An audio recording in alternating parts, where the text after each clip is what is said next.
Welcome everybody to the Calling All Heroes Rise Together Minor 3, hosted by Toronto Defiant. How fitting it is that the team that tells us we should rise together is giving a place for marginalized gender players and talent to do just that.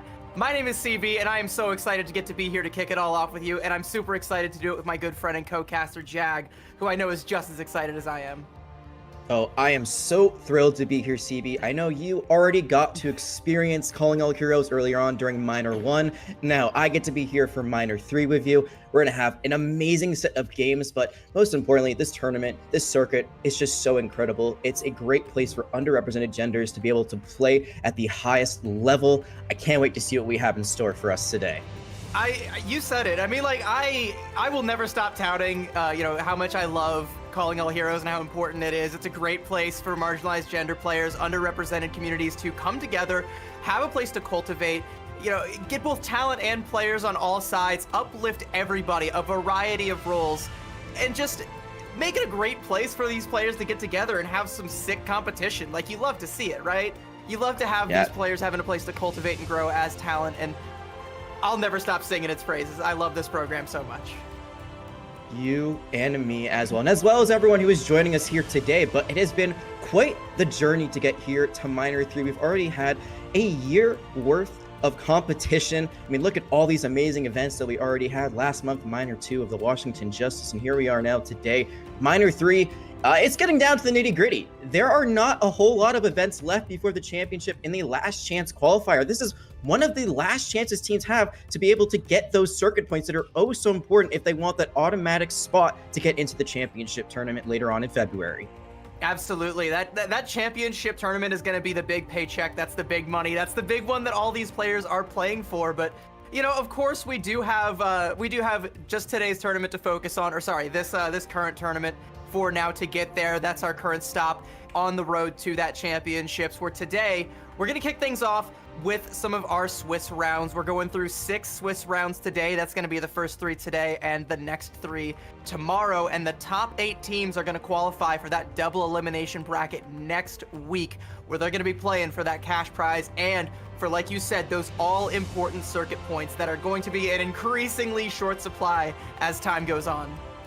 It means that there are some chances where you can slip up here in the first, the second round, maybe even the third round, and still have a possibility to qualify for that double elimination bracket that's going to be happening next week.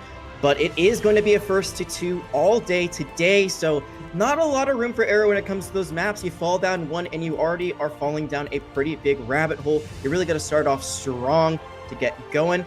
but there is a lot on the line. As you said, it's not just circuit points. We also have some cash prizes as well. $2,300 Canadian for first, 1,800 Canadian dollars for second, 1,400 Canadian dollars for third, and then last but not least, if you get fourth, 1,100 Canadian dollars, as well as the circuit points that are being assigned not per team but per player.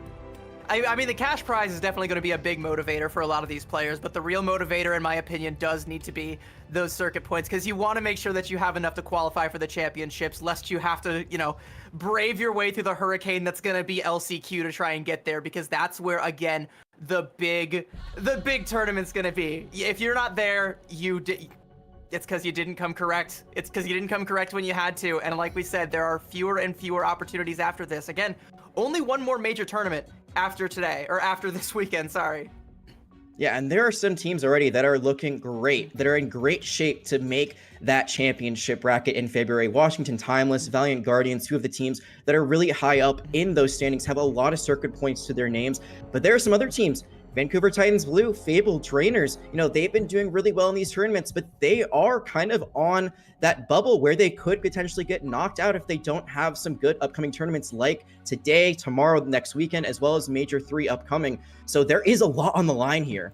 Yeah, they're going to have to take the most of those opportunities to earn those tournament points and to earn that cash prize. But hey, you as the viewer, you can be earning some things as well. If you're here, especially on the Overwatch Contenders channel, we got some skins for you. You love skins, chat. If you stick around, watch Calling All Heroes and support the stream on the Overwatch Contenders channel, you can get yourself a lovely Tier 2 Mercy skin there. And, you know, later on, we're going to have the Kiriko and the Hanzo ones available as well, but stick around today, and you can get your own personal Overwatch Contenders Guardian Angel. I want that skin. I'm not going to lie. I think Mercy, very underrated hero. I think it takes a lot of skill to play her at the highest level. Representing her for the Path to Pro, for Contenders, is an awesome thing to do, so I got to have the stream up myself so I can get it as well, CB. I don't know about you, but as we wrap that up... I'm probably just gonna, like, you know, speak to the tournament admins and be like, hey, I was casting, can I, like, get the skins? Can you just, like, slide them my way? Yeah. Please, can I please have some Contender skins? Please, that is all I asked for. But as we wrap up that, we got to talk about our first matchup of the day. It is Swiss, so, you know, we're going to see a lot of different matchups based on kind of win-loss throughout today and tomorrow, but we got a bit of a banger to start things off. Trainers versus Yippee Carry. I think this is going to be a very interesting matchup, one that we haven't necessarily seen on Calling All Heroes, but we've seen these two teams in performance in some other tournaments recently. Yeah, absolutely. I think this is going to be a great match to kind of set the tone for how we're going to kick things off today. Drainers as a team has been, you know, they had a really strong performance in the last minor. I think they placed third place in that one, and between then and now, had an absolutely stellar performance in another community tournament, the Kunoichi Kerfuffle, where they played in both the NA and EU brackets for that tournament and won both of them in the same day. And there was a lot of other Calling All Heroes teams, you know, playing as a collective in that tournament, as well as some of the talent being scattered about some of the other rosters there. But that shows that this team is capable of showing up. However, they're showing up today with a slightly different DPS core than the one that made that incredible feat. They no longer have Peace, they now have Yves, and Senna is going to be out this weekend, so we have KJ stepping in, but that's still a very competent DPS line. I mean, you still look at this roster and it starts with a Kindred from New York Excelsior Academy, one of the best tank players that we have in the Calling All Heroes scene. Previously going by Wicca, now going by Scarlet on the support role. Also very, very good and highly touted in that role. So we're going to see a lot of former NYXLA all over Calling All Heroes throughout this weekend and next weekend. And like you said, I mean, they did really well. And that was a tournament, like you said, even though it was a bit of a different roster, they beat a full Valiant Guardians. Or they at least placed above them in the North American tournament. No, they won. They won the whole thing. They're like, yeah, no, this team is quickly racking up a lot of the accolades, and you know, despite only coming together as a collective in the previous minor tournament, making a big showing there, you know, making some of the other top tier teams sweat, the ones that did eventually end up walking away with it, and then coming through in that tournament and just wiping the floor with all of them in both regions. It says a lot, but their opponents are a mainstay of Calling All Heroes pretty much since day one, Team Yippee Carry, and yeah, they are grinders. They've been around as a collective, not making too many roster swaps since the inception of Calling All Heroes, and you know, that's, I mean, trainers have to be the favorites, But Yippee Carry, like, they're a team that can absolutely surprise you, especially if Drainers come with a slow start today. Yeah, absolutely. And I think you look at this lineup, you look at Sunshine, a very popular streamer in the Overwatch community, has a huge following, a very good hit scan player. We'll see what she can do. But I also kind of want to look at this organization as a whole. You see up there, their managers, Ocean, GM for Team Ireland in this World Cup, also previously owned a Contenders team in Korea. And then also this organization, Yippee Carry, kind of a newer team overall, not like the actual lineup, but the brand. But this is part of Carry Esports, which has been around for, about a year or two, playing in other esports titles, usually in those tactical shooters. So they have this, I would say, infrastructure that some other teams may not have. They have these managers, they have these coaches, they have a lot of resources at their disposal that even the best players might not have if it's more of a pickup style team. So even though they might be the underdogs, I'm very curious to see if that infrastructure, if that organizational prowess that they have can give them a leg up potentially and help them get this upset. They also they have that and the team cohesion, again, like I said, from being around since the inception of Calling All Heroes. They're definitely a team that can make some noise. They've been on the outside looking in for a lot of the playoffs throughout there, but like I said, they feel like a team on the rise. They are grinders. They are capable of bigger things, but going up against Drainers in the first round gotta feel a little bit scary. Again, you're kind of hoping for Drainers to have a really slow start and maybe have Sunshine to have a big pop-off game and hope that that's enough to carry you to victory. Either that or rely on the team cohesion, rely on the organizational structure backing this team, all of that. You got to bring all of that to the table and come correct here. It's only the first round, but you still want to make sure that you get out ahead of the pack. Well, if you're going to rise, you got to rise together, and hopefully the map pool will be in their favor. We're going to see exactly what that looks like in just a moment and lay out all the potential maps throughout the entirety of the tournament. We're going to be starting out on Control, and the first round, it's already been predetermined. For this one, it's going to be Oasis, but after that, it's going to be loser's pick. So we could see Numbani, Midtown, Eichenwald. It goes to map 3, Flashpoint, New Junk City, Saravasa, and today, it could be a fourth map with Push as a tiebreaker, Coliseum, New Queen Street. We're not going to be seeing Escort, unfortunately, until next weekend for playoffs when there is a 1-3 format, but still a pretty solid map pool. I'm very excited to see what teams are able to pull out here. We might see Escort if one of these teams manages to find a way to draw on either Control or Flashpoint. It hasn't been done yet, but these are some real trailblazers we have here. Surely someone can crack that potential code, and then also, maybe, okay, I haven't figured out Push yet. They just leave the bot in the center. We could find a way. I think it's possible. No one touches it. Just they literally just don't touch it throughout the entirety of the 10 minutes. They just leave it there right in the center. I think that is the only way that could work, but it could happen. It actually could happen. I don't think it's going to happen, but if it does, this would definitely be a record-setting occasion. Oh, well, as we kind of shift into Oasis, which I think is impossible to draw, I don't even know if I can come up with a harebrained scheme for that one. We're going to be looking to see what maps come up first. We talked again about Drainers and their roster, and you highlighted Kindred, and I'm really glad you did, because I tout her as potentially the best Junker Queen in all of Calling All Heroes. I say potentially because there's always a couple other contenders out there, but I've always been a huge fan of her Junker Queen play, and in my opinion, it's one of the best. But she's also liked to play a lot of the Reinhardt as of late, along with the rest of Team Drainers. They've come out with some of that London Spitfire-esque Ryan Rush from time to time. That's kind of what got them those victories in the Kunoichi kerfuffle. That and a little bit of flexibility. So whatever kind of pain train the Drainers come out here with, Kindred is going to be the one driving it. So whatever she's on, pay close attention. Absolutely, and the Junker Queen gives you a bit more mobility because you have your shout, gives everyone shields, and also some increased movement. Also, I'd say a little bit more upfront damage sustainability with her Jagged Knife being able to heal her. Ryan, I feel like, plays a bit more passively, except when you're ready to charge in full steam ahead. You can also go for some fire strikes from just God knows where. I mean, we saw Hottie in Overwatch League playoffs hit some insane ones. Basically, was playing Widowmaker with those fire strikes. So I think that will really kind of show us what kind of tempo or what kind of brawl they're playing. Either one that's a bit slower pace, but more wait for your DPS to do a lot of damage and then engage, or the Junker Queen, you're running in straight ahead and she is just going to be leading the full team. But it is going to be, it looks like University to start things off, which is going to be very good, I believe, for the side of Drainers, because if they want to play this brawl style, this is potentially the best submap on Oasis for it. Yeah, I think if we end up going to City Center, that's going to be the one to try and keep an eye on. It's going to be the most different, the biggest outlier. Because, we talk about the Junker Queen, we talk about the Reinhardt and how they're both very in-your-face brawl, just one a little bit more passive than the other. But with both Gardens and with University, we are actually starting out on Gardens. Either of those can be favored on that on these submaps. Yeah, I think high ground is a lot more important here on Gardens because that is a big part of the point itself and kind of taking control of the objective early on. I would say less so on University, but as you can see, like already, Yippee Carry, they're going to rotate. They're going to try to take that high ground. And they're going to try to set their Bastion. So the Zarya going to be coming out to play into a Sigma. So actually not what we expected at all. It's going to be more of a poke comp that's coming out from trainers, but they'll have a big shield to be able to protect their Bastion where for Terra, once you run out of bubbles, I mean, you don't really have anything that protects your Bastion at all. I mean, this composition from Drainers is essentially the composition that won Florida Mayhem the championship, so, you know, they've done their homework. Why not? They have scouted it all out, and they've already taken down Kayla's Immortality Field, and they've knocked...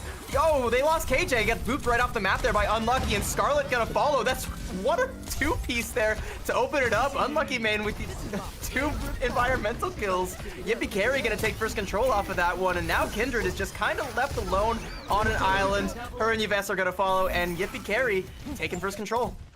Kayla, they do have to use the Immortality Field to make sure no one gets staggered, but huge plays. I mean, Unlucky name, they gotta change their name after that. I think they gotta go by luckiest person or just most skilled person in the lobby after those very nice sound waves to boop off the support line from Drainers, but they got the capture before that fight was even over. No luck, required. just all skill. That was right place, right time, knowing exactly where to be, where they were about to poke their heads out and making them pay for it, but now Kindred are gonna go ahead and take a different approach. Not gonna, you know, go through that choke point and risk getting booped off again. This time just taking an approach from main. But they can't really fully commit though. They don't have KJ set up on the Bastion much of anywhere. Zepturn though with an early amp maybe, but they already lose Scarlet going in. They do manage to take down Unlucky, but that's not a great trade to lose you lose a support that early on the way in. Gravitic Flux gonna come out from Kindred though, but it whips and Yippee Carry, they're able to hold on strong. They take down KJ and it's once again just Kindred. That was a pretty bad fight for the Drainers there. Yeah, they lose 2 ultimates. They only get 1 out of Kayla. Now, Yippee Carry, they're going to have both DPS ultimates, a sound barrier, almost a Graviton Surge. They have everything to put this away. And the most dangerous thing is that because they lost that first fight, it took them so long, they got so staggered out. This is basically last fight territory. They could get 100-0 here on the first point of Oasis.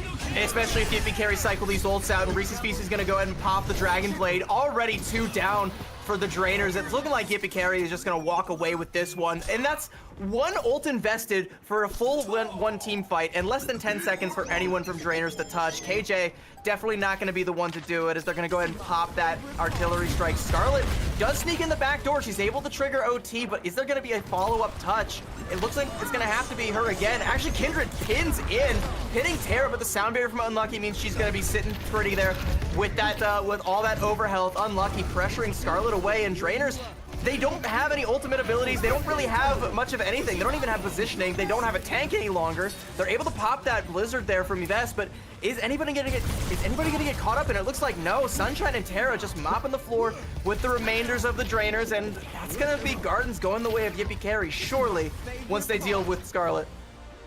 Down the drain they go. Not the expected result whatsoever based on past tournament performance. So Yippee Carry, they come out with the Zarya composition. It works wonders. I cannot understate how good Unlucky main was to open things up. If they don't get those Soundwave kills, they don't get those boops off the map, this could have been a completely first sub map, but they just completely changed the game. And from there, Yippee Carry, they take control literally, and they never let go. I thought actually it was a little bit touch and go at the end. The charge in from Kindred, it seems like Yippee Carry was a bit split. They used the sound barrier, doesn't catch everyone. You know, I think the Graviton Surge also wasn't the most high value impact, but they get it done. That's a great way. You said yourself, they have to start this out fast. They got to start this out and play excellent. That is exactly what they've done, but can they keep that momentum going now that we are at City Center? Yeah, this is going to be the one to watch again because you don't have the rush favored geometry. You know, Kindred's still going to default over to that Junker Queen, her comfort pick. Again, I tout her as one of the best in calling all heroes on this hero, but is she going to be able to find a whole lot of purchase there with the space? They do actually manage to take down Reese's Pieces, and that's a great 2-piece to open things up there for Yves. If they're able to take down Sunshine, I think they're pretty much set for life. The Immortality Field already blown from Kayla off the field. KJ takes down Sunshine, and that's it. Yeah, that's it. That's the fight there. Drainers, they clap back after losing Gardens and take first cap on City Center. Yves understanding purposely how to play this Genji. When you see someone weak, you just dash and you get that final blow, you get the reset, and you keep going for more. there, those Genji plays, huge follow-up. It seems like Drainers, despite losing that first sub-map, they have reawoken. They're looking for blood as not a lot of ultimates built up just yet, but winning that neutral fight and getting a lot of point percentage right off the get-go, really looking really nice. Keep carry, they're going to find a way back in. You can see that Drainers, they're just playing natural cover really well. Yeah, they're trying to bait Yippee Carry in, and it's looking like Reese's is taking a little bit of the bait there, doing a little bit of limit testing though. Yves goes in a little bit too deep, and Reese's is there with the punish, and yeah, Drainers, they might have overextended just a wee bit, and Yippee Carry gonna be happy to take advantage of it. The lamp comes out from Zepturn, but it's quickly dealt with, and the remainders of Drainers are on the back foot. You see Zepturn getting taken down there, Sunshine with the cleanup, a nice little dash, and Yippee Carry at about 50% gonna clap back. That must be putting in a lot of work. They have gotten their Ant Matrix now twice really quickly. They're actually the first one to get an ultimate here on this second point, despite the fact that they didn't win that first fight. So they must be doing some insane healing, some insane damage that's helping them get these ultimates, but that could be a huge game changer here if they are able to get that window off quickly. This is going to be where it gets really dangerous. Ant Matrix just come out, but you still have Sunshine set up on the Bastion. He's a very difficult hero to dislodge, and you can tell the Drainers don't want none of that, but they're going to go ahead and get an early pick off there. It's KJ taking down Reese's, and that's going to give him a window to pop that overclock and hopefully take down Sunshine, but the grenade is there with a little boop to follow it up, and KJ overextends just a little bit as well. And I mean, Drainers, they're still able to find a fair bit, but that looked a little bit touch and go there for a second. It's going to be Yippee Carry dropping the point at about 40% to Drainers, who flip it back in their favor.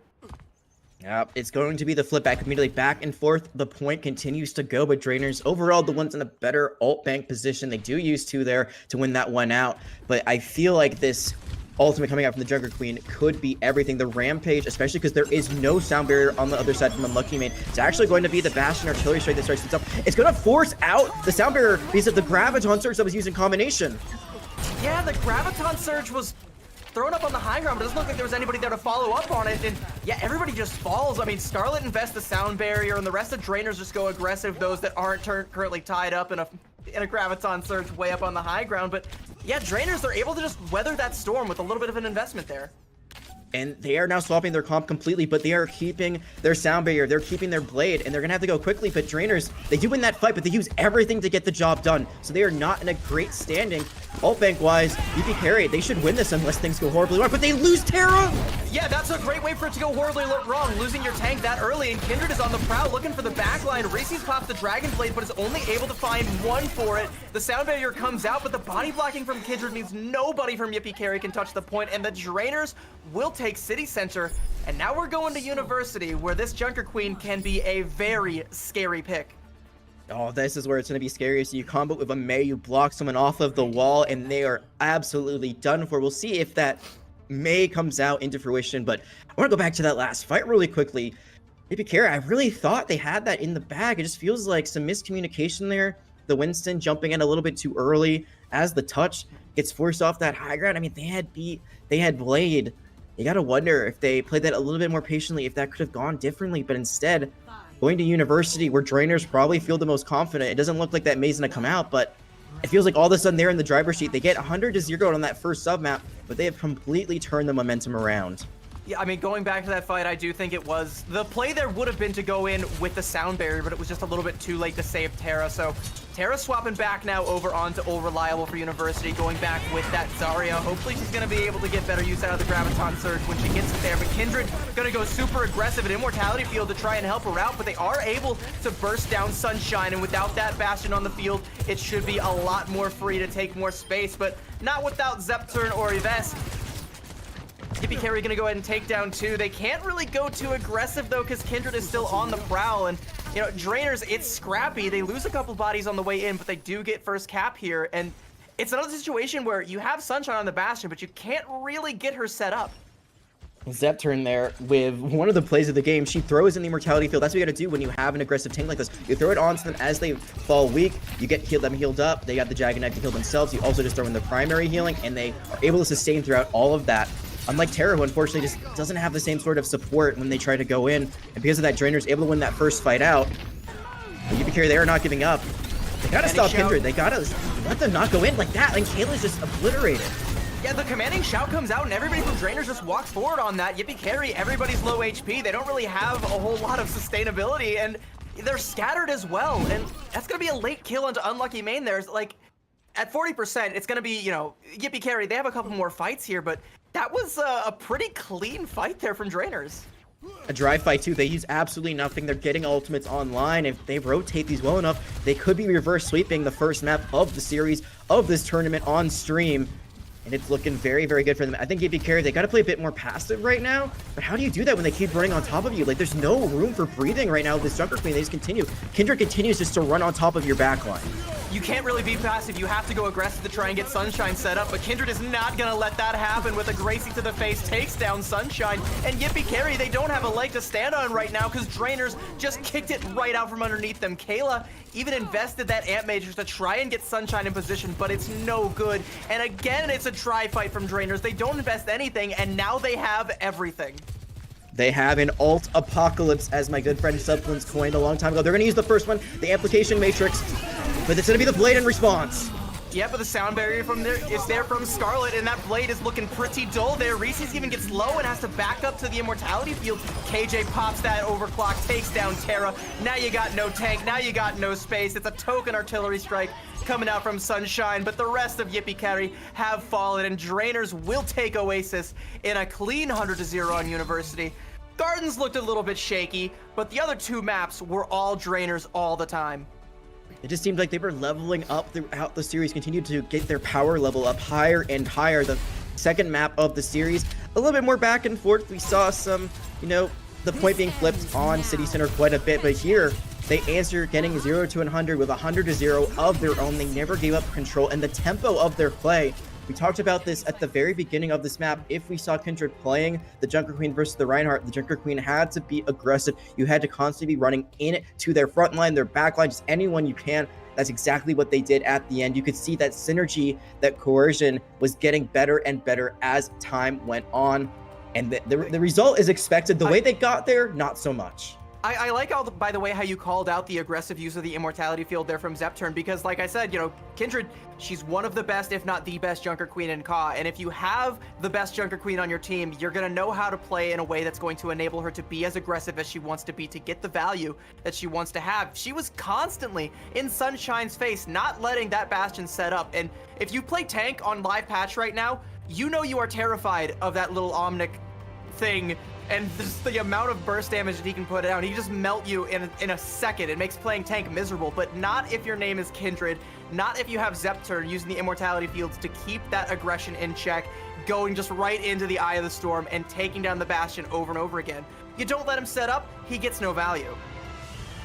Yeah, it's very true. And I mean, I have some insight as the social media manager for the Spitfire. The comms basically, when we play Rhine comps, is like literally Hottie just yelling for a lamp from Landon. Yeah. So I'm assuming it's something like that, like this lamp, like, you know, like I'm weak, I'm going in, nothing can stop me. This is either a one-way trip or you're gonna save me and we're gonna win this fight. That's kind of how you have to play, like pedal to the metal. They cannot give up any sort of room, because with that Bastion on the other side, if you give them that alleyway to shoot through, they are just going to melt you down. So making Sunshine uncomfortable, forcing her into a spot where she is getting run up on, where she can't really be as much of a damage dealer she wants to be as they were, or just even going for the backline right off the bat, so there's no healing when Sunshine gets weak or when Terra gets weak. I mean, that is just a winning scenario every single time. And again, like, it was a bit of a slow start. I think we saw them try to play something a little bit different. You know, the Sigma comp, it did work for the Florida Mayhem, like you said, but just like every other team in playoffs, I mean, they're playing what they're comfortable at. This meta isn't really a meta, I would say. Sure, there are some like prearranged comps, but most teams are just playing what they're good at, and they are making it work. It's entirely possible that that comp that they came out with, you know, the Florida Mayhem Sigma composition there, was just them like trying on a new pair of shoes to see if they could walk, see if they could maybe run in them. They stumbled, they could barely crawl with it, but you know, it was a suboptimal map for that kind of composition. Like, Gardens is a lot better for like something more dive centric or something brawl. The poke comp with the Sigma, that's not where he lives. That's not where he likes to be. So, you know, just trying on a new pair of shoes, seeing if it fits. It didn't. We go back to old reliable. We go back to what we're good at. We go back to Junker Queen, aggression, that team cohesion, having faith in your backline to have that lamp there for you when you need it, and just don't let Yippee Carry get set up, because you know, sorry, I almost dropped my Apple Pencil. You know how dangerous that Bastion could be once he is set up and once he's able to melt out, put out all that damage. I can't stress enough how much I hate playing tank against Bastion right now. Like, I'm a support main, And I'm always like, I want to try other roles. Maybe I'll try tank. And then I play one game, and then I'm like, I don't want to try tank anymore. I'm done. The other team swapped Bastion, ruined my fun. No one else in the lobby gets to have fun. Bastion is a fun ruiner, confirmed. But we will be moving on to the next map in our series. We'll see if Bastion can ruin the fun for that as well. It is going to be Yippee Carry's pick. I'm very intrigued to see what they go with here because it seems like they really want to commit to that Zarya composition. If I was them, I'd go for Midtown. I think Midtown gives you the best opportunity to kind of run that Zarya, take some high ground. Doesn't allow necessarily the Junker Queen to run into you. I don't know really if there is a potential symmetric comp that Strainers could run because I feel like that would make Midtown work for them. But if not, I feel like if they want to stick to what they've been doing, that's the best bet. I would not choose Numbani though. I mean, we've seen these teams not really go for a dive just yet. Eichenwald would be an interesting one. I feel like Eichenwald would be more towards the strengths what we've seen so far from Drainer, so that's why my vote would be for Midtown if I was in Yippee Carry's coaching room right now. Midtown probably makes the most sense, but I feel like, you know, if you want to play to the enemy team's weaknesses, that maybe Numbani might be a good shout because, you know, Kindred, again, very great on those brawl tanks, but how is she on the Winston? We might have to find out. Yeah, I mean, Winston's kind of fallen out of favor, but hey, you know, we're also watching some of the matches from the previous minor, and even some of the matches that were played, you know, ever since then, from between then and now. There's also a lot of teams that are playing something a little bit more rush-centric or a little bit more poke-centric to try and just control the high ground on Numbani rather than the dive compositions to challenge it. So are either of these teams going to try and play the dive? And if they do, is that a trap?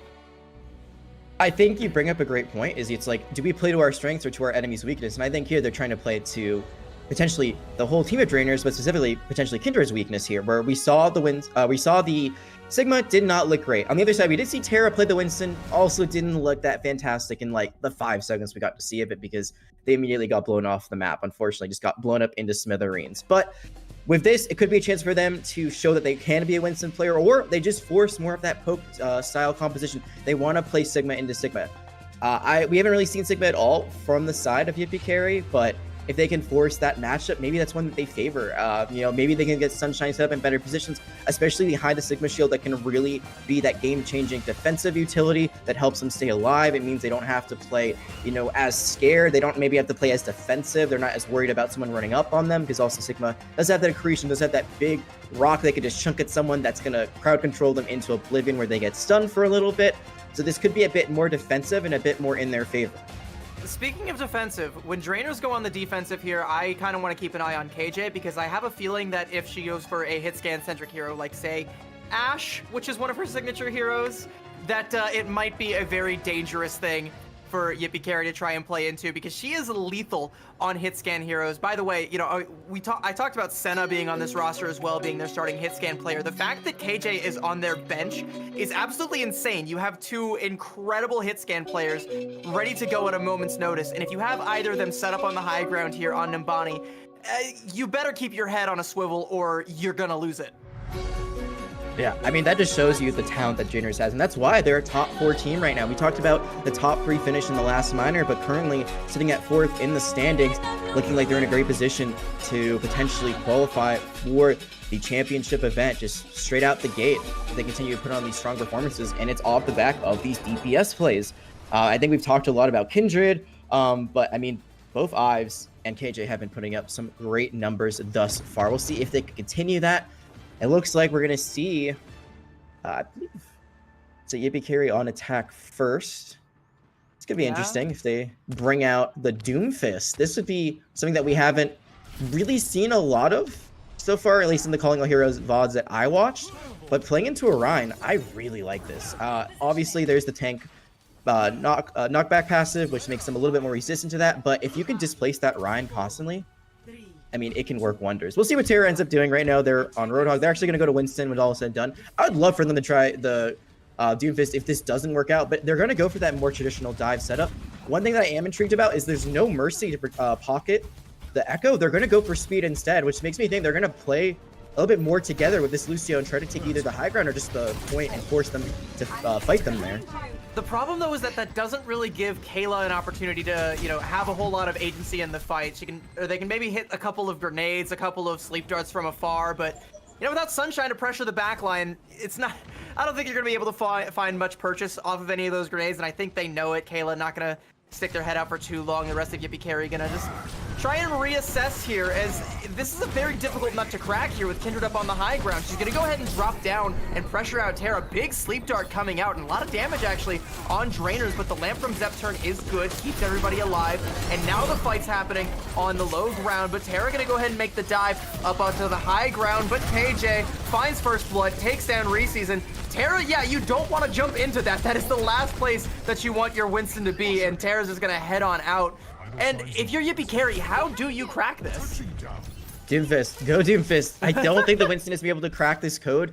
I mean, Winston's great at like challenging high ground, but you can see that Drainers, they're playing a bit split. They're just putting their Ryan on the low ground and then like saying like, either you can go for this tank that's just never gonna end up falling, or you can try to go for a squishier characters, but we're also gonna do a ton of damage with the Echo. I mean, the focusing beam, the sticky grenades that can melt someone, Bastion's primary fire, as well as the grenade can also just melt someone. So it's so hard to just jump into them. They're gonna swap to this Genji, so this deflect maybe he's able to get some relief, a little bit less damage at them, maybe even force some damage back at them. But this dive doesn't have to be like perfect. It's a full dive, so you definitely want to be perfect, and it looks like the intro to that is perfect. Reese's going in with a 2K. That's pretty high value picks there, and Kindred gonna fall as well, so maybe the dive comp is just what the doctor ordered. Yippee Carry staking their claim on the point. They're gonna get at least 2 ticks here before anybody from Drainers is able to contest, if at all. And I mean, what a great couple of entry frags there. Once again, it's Reese's coming through with the big plays that Yippee Carry need to crack that defense.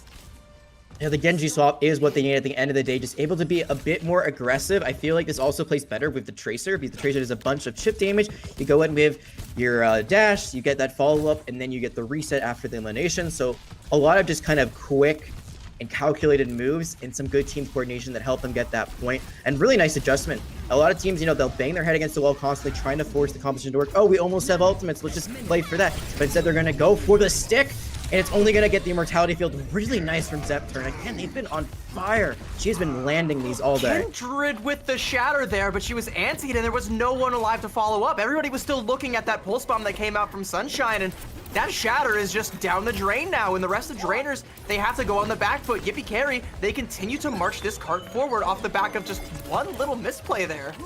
And Kindred says, I've had enough playing passive. I've had enough of Reinhardt. I'm going back to the Junker Queen. We are going to run straight into them once again.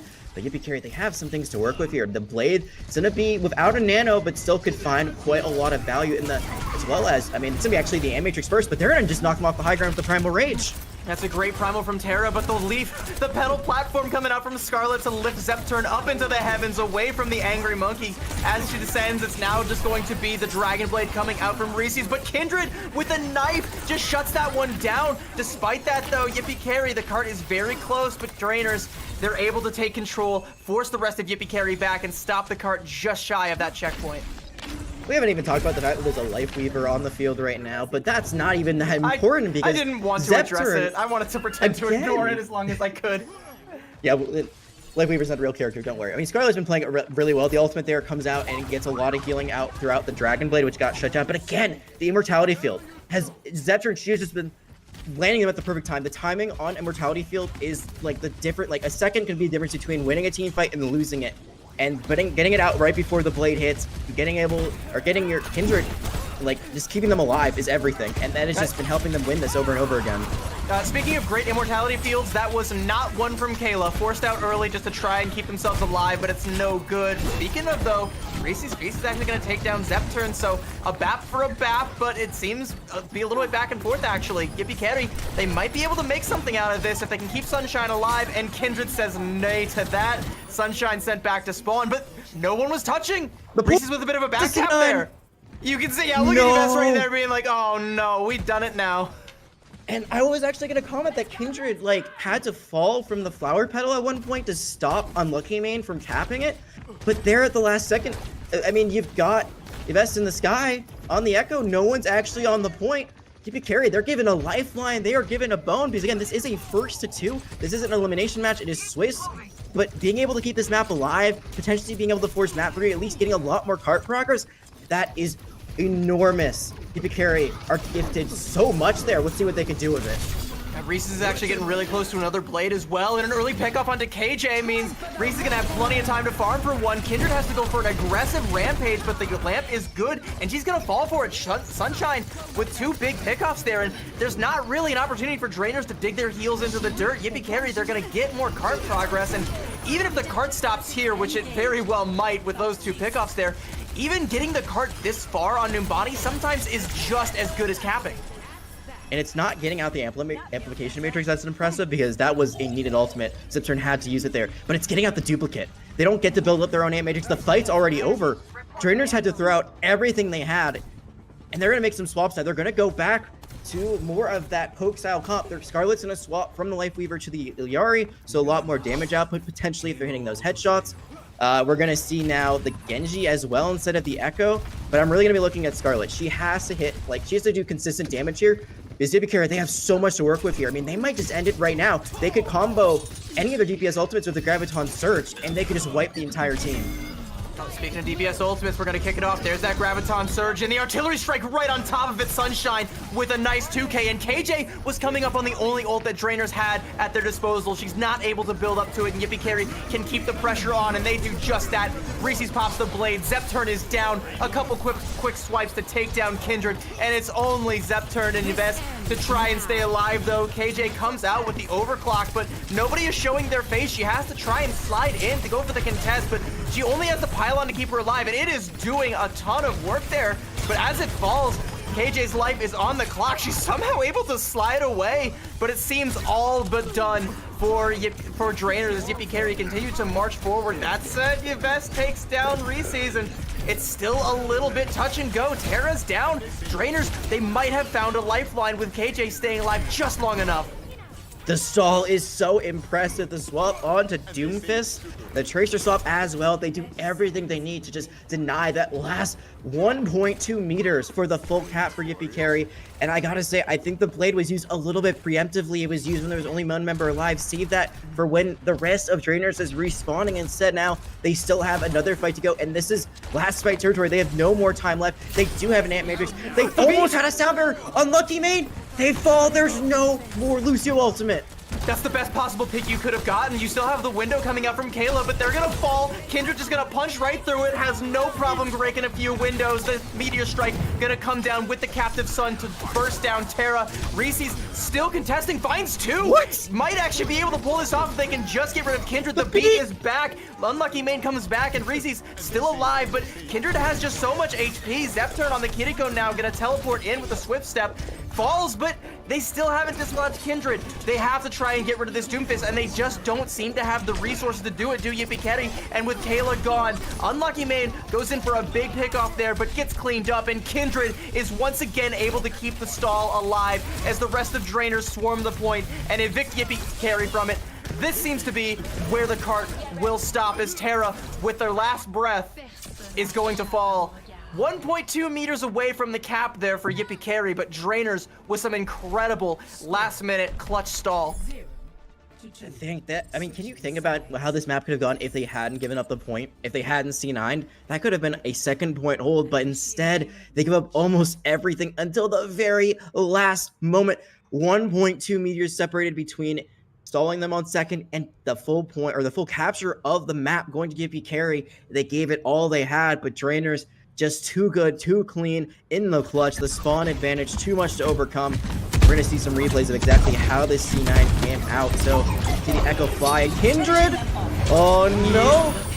Oh, and... I mean, if you're Reese's, like...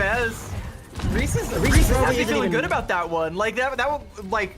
Couldn't even been intentional. On purpose. Yeah, exactly. Yeah. That was not on purpose. They were just trying to do damage. And they're like, okay, cool. We got the point. Good job, everyone. Yeah, there's just like that little Echo duel going on there, or so the Echo versus the Genji there, and Kindred's like, you got this, right? Let me shout in and try and repel the rest of the team. Like, it was actually a smart play from Kindred to do that, but it was just, you know, stepping off the point, and Reese's just kind of falling, the success just kind of falling in Yippee Carry's lap there. But also think of how, like, Yippee Carry could have absolutely capped it if not for that one Widow shot onto Unlucky main when Unlucky was about 3% away from the sound barrier. Yep, they could have gone the full cap. It wouldn't have been with a lot of time, but it would have been the full cap nonetheless. Despite that, though, Still got a lot of push. Still a lot of map to play. A lot of meters to go for Drainers if they want to take the clean 2-0 and clear out the first round of this Swiss stage. And they're going to be trying to run this Sigma Poke comp once more. Have not really found any success on it. Take that high ground, see if they can do a little bit of poke. There's no Bastion this time on their side at all. So KJ going to have to get it done with the Sojourn, which they have been doing very well. But it's going to be Reese's. Yeah, who needs a backline when you just have sticky bombs that can just blow up your Sojourn in there? And yeah, that's a lot of your damage now taken off the field, and that's going to be make it all the harder to try and hold this high ground. But despite that, Drainers with both supports alive and with Kindred up there do want to hold it, and Terra can't really contest it right now as she doesn't have any agency over this right now. They're just waiting for everything to go. Here we go. Great rock there from Kindred to take down Reese's, and once again Terra repelled. And Drainers hold this high ground, but they have to come down eventually, and they are going to do just that. Kindred gonna push forward to try and make it an unsafe place for the rest of Yippee Carry to be. Unlucky main gonna get quite unlucky there. A couple of those spears from Kindred, and Kindred is just charging forward with the rest of Drainers following her. That should be the cap for Drainers. And they play that so well on the side of Drainers. They don't give up the high ground despite losing one right away. They continue to hold it, and Yippee Carry's too scared. They don't want to go in. They don't want to overplay their hand. They don't want to overextend. So they just play it safe. They play the low ground, and they allow for Drainers to regroup. And I saw actually what was a very good attempt from Kayla to throw in the anti-nade. They throw it in. I don't know where it hit. It might have been too high. Maybe it hit the roof. It might have hit the Sigma shield. It just never landed. So the timing actually there from Yippee Carry was good. Terra goes in as well as Reese's goes in off of what they assume is going to be a huge biotic nade that's going to anti everyone, make them unhealable, but it never lands, and instead they just get blown up in that fight. They give up the first point with lots of time for Drainers to move on, and now they're taking over the second point on the map. Where is Sunshine currently lurking? Commanding Shout gonna come out from Terra. The Amp Matrix from Zepturn to try and repel the oncoming onslaught, and it does seem to have at least rerouted them. Yippee Carry gonna go through this little room over here. The Immortality Field forced out. Rally gonna come out from Scarlet, and Sunshine has been plucked off in the backline by Zepturn, so no longer do the backline have to worry about that pesky little Tracer pressuring them from behind, and the rest of Yippee Carry are slowly forced back as Drainers. They don't have to check their backs anymore. They can just keep on going. KJ with a nice 3K. She's going crazy there. And a little bit of sticky bombs to top it off. Drainers, a clean team fight win. Terra just trying to take them to the wastelands, and it didn't actually go off. They get eliminated in the middle of their ultimate.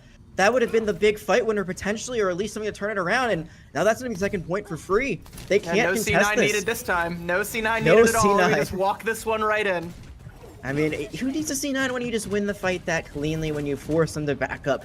Drainers, they are absolutely asserting dominance. They're finally making the Sigma Poke composition work. It is working wonders. They're going to use their Gravitic Flux, and this time it is going to land. They're about to do a whole lot more than poke, and a little bit of slamming back down to the earth. The Amp Matrix comes out, and the Immortality Field was good, but everyone from Yippee Carry, their HP is just so low, and Drainers are happy to take the last little bit there as they march the payload on towards that golden box of victory. The attack from Yippee Carry looked pretty good, a little shaky at times, but their defense, they're running out of time.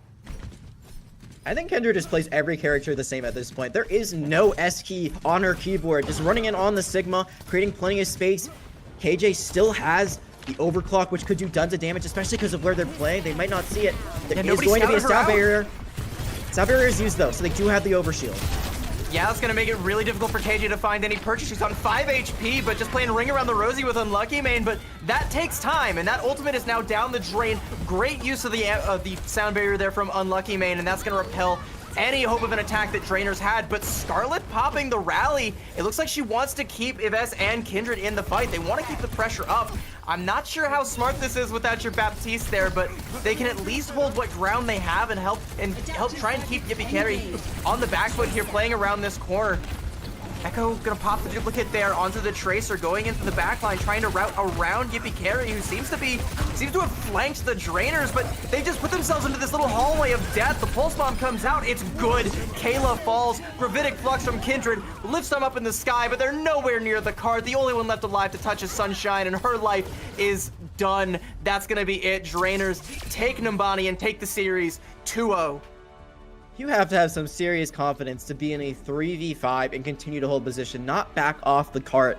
They use the rally, and it seems crazy at the time, but Yippee Carry can't jump in. There's too much overheal. They have too much, I would say, crowd control with the Sigma to really, like, again, you don't want to overextend, you don't want to risk, you know, just giving up the fight for free, but they just don't push when they have the numbers advantage. And because of that, Drainers, again, they stabilize on the cart. They run back in, they use the duplicate, they create chaos.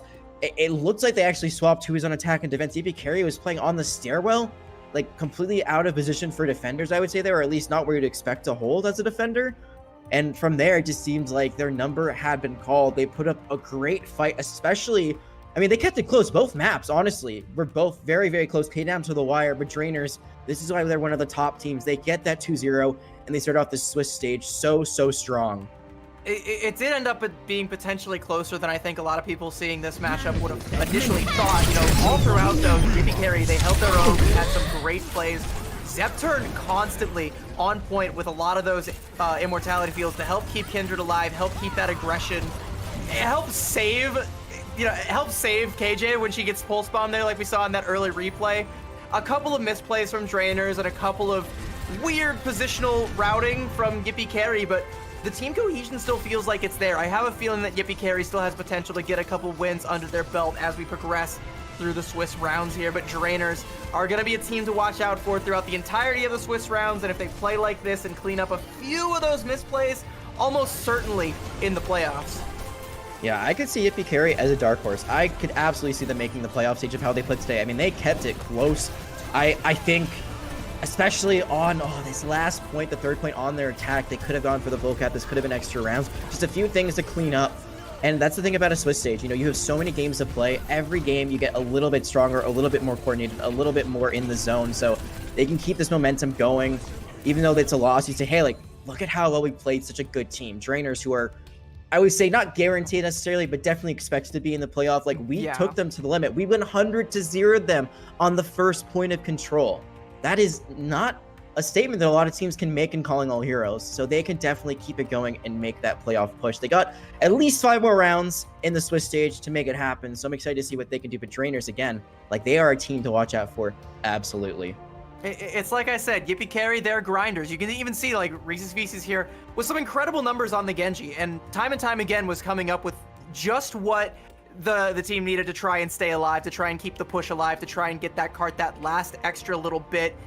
Also to get the C9, but also, you know, to open up fights. A very key player for Yippee Carry, and I said that, again, this team is full of grinders. They've been together for a long time. Reese's one of the newer players that is slotted in on this roster as of late. Seems to be a real boon for this team, and even though they lose 2-0 here, still a team to watch out for, because we're seeing improvement from this team. They might not be on the outside looking in for forever, but Drainers, not letting him in today, not just yet. Gonna have to go through the rest of the Swiss rounds to see if you're able to make it there. Drainers, congrats on the 2-0. A great start for the Swiss stage there, but yeah, what else is there to say? What else is there to say but Drainers doing what was expected of them, and Yippee Carry looking pretty solid, but not quite there. Well, we can hear exactly what Drainers has to say in just a few moments. We'll be doing an interview with one of their players. Before that, we're going to be taking a short break. We're going to hear folks because we have that interview coming up just after that.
Welcome back, everybody. We have Lane from Drainers joining us here for an interview. One of their substitute players, but still definitely a key part of their success. Lane, I want to go ahead and hit you with an easy question right out of the gate. How does it feel to be back for another Calling All Heroes tournament? Yeah, it's great. I like playing, even though I'm not playing right now. It's great. I like to compete. I'm sure the other people like to compete, but I haven't really spoken to them yet this weekend, so. Well, competing, your team is thus far. You guys come off a 2-0 victory. However, a bit of a close one. I mean, I gotta ask, like, what are your opinions on how Oasis went, especially like losing that first sub map 0 to 100? I don't know. I didn't really watch the map, so. I don't know. Just guess. Just imagine what happened and give us your All feedback. right. Well, I'm gonna imagine that we trolled because we're. That's probably we're like pretty that. true, actually. All right. Well, and then at the end of the day, we won the map, and that's all that really matters. So, yeah. That's true. I mean, I got to say, I think the mental fortitude from, losing a sub map like that to come back and then 2-1 and then also get a 100-0 on the third one is very, very good. It's very strong mental fortitude. I got to ask, you guys, Drainers as a whole, are one of the top teams, I would say, in Calling All Heroes at the moment. Are there any teams that you're looking forward to playing at throughout this tournament or just watching your team play?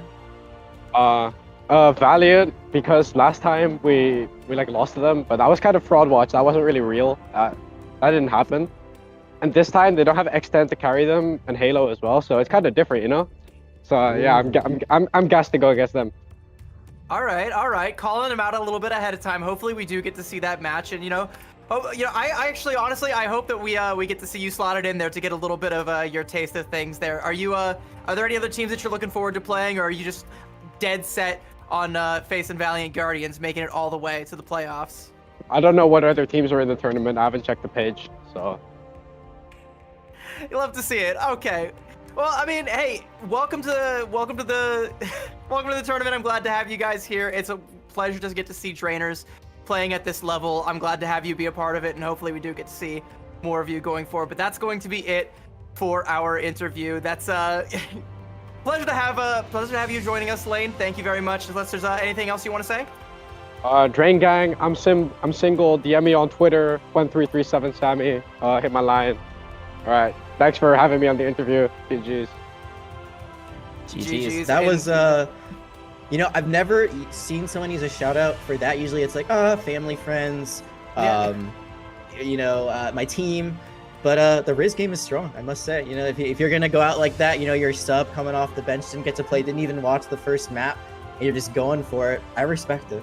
That's just confidence in your team. Like, I don't even need to watch. Like, I just know they got this. And, like, a little bit of, like, being like, yeah, we probably trolled. Like, knowing some of the players on this team, like, I'm good friends with Scarlet and Kindred. Yeah, they do a little bit of trolling sometimes. It happens. It happens to all of us. But if you can still win the map and get away with it, GG's. But we're going to go ahead and look forward. That was a fun little interview. We're going to go ahead and move forward. And, throw to a quick little break. We'll be right back with round 2 on the other side of this. Don't go anywhere.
And I know pain. On Mixed Mutants Raiders, many I've slain. Dunkirk Town is my domain, and when I'm done, none of this will remain. There will be a reckoning!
Welcome back, everybody, to Calling All Heroes, the Toronto Defiant Rise Together Minor 3. I am CB, joined by Jag, and we have a very high-octane matchup set up for the Swiss Round 2. We're right in the middle of the Swiss rounds, but before we get to that, let's have a quick little look at the standings, see how everyone's performing, see where things are shaking out after that first round of wins and losses.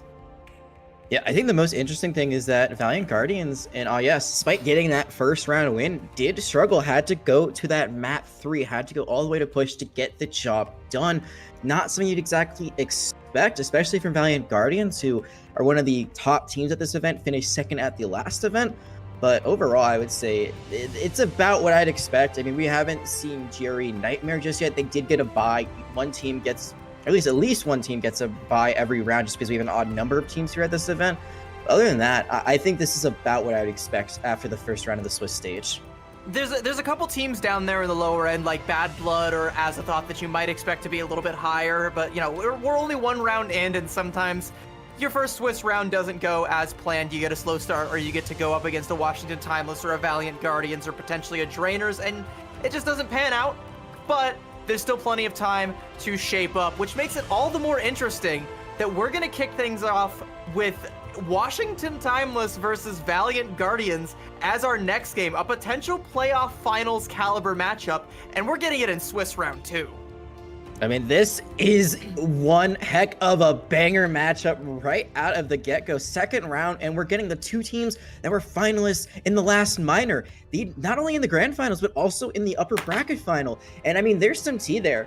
Valiant Guardians actually knocked Washington Timeless to that lower bracket, and then Washington Timeless beat them in that grand final. So these two teams have, been sharing blows. They've been taking maps, series off each other. There's no real, I would say, favorite coming out of the gate, which is what makes this so exciting. And this is not just for obviously you want to go as undefeated as you can in the Swiss stage, but there is so much more at stake. This is for pride, this is for bragging rights, and this could be for momentum later on when they eventually, we're assuming, rematch in that playoff bracket.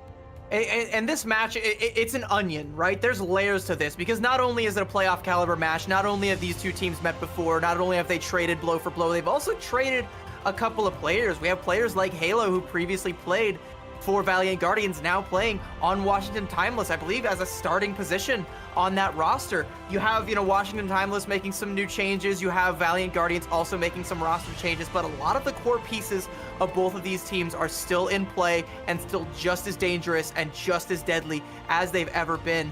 And I mean, we might just be getting a little bit of a preview of what the grand finals of this tournament ends up looking like. I fully expect both of these teams to make it to playoffs, so be on the lookout for these two teams to get an early, like you said, bragging rights, just a little bit of a get one over on the other one.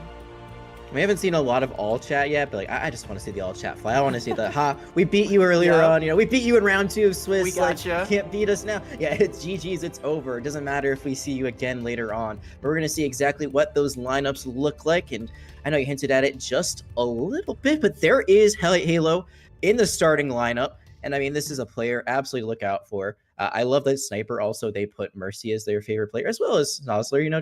We got a lot of Mercy lovers out here, as again, you can get their skin by watching the stream, but I think Halo is the big name to look out for. Former Overwatch League player, was just recently a New York Excelsior previously, but before that, the Boston Uprising as well. And now that they swapped teams, this could really tilt this, I would say, rivalry in their favor. I do love me a little bit of tank Mercy. That's my preferred way of playing Mercy, is to front line, run take at as much them. damage as possible. Yeah, run out, just with the blaster out, trying to do as much damage as possible before my short life expires. I don't think that's what Sniper's going to be played. They're known a little bit more as one of the better Sigmas in all of Washington Timeless, or sorry, in all of Calling All Heroes, but for Washington Timeless, they're going to be a huge boon.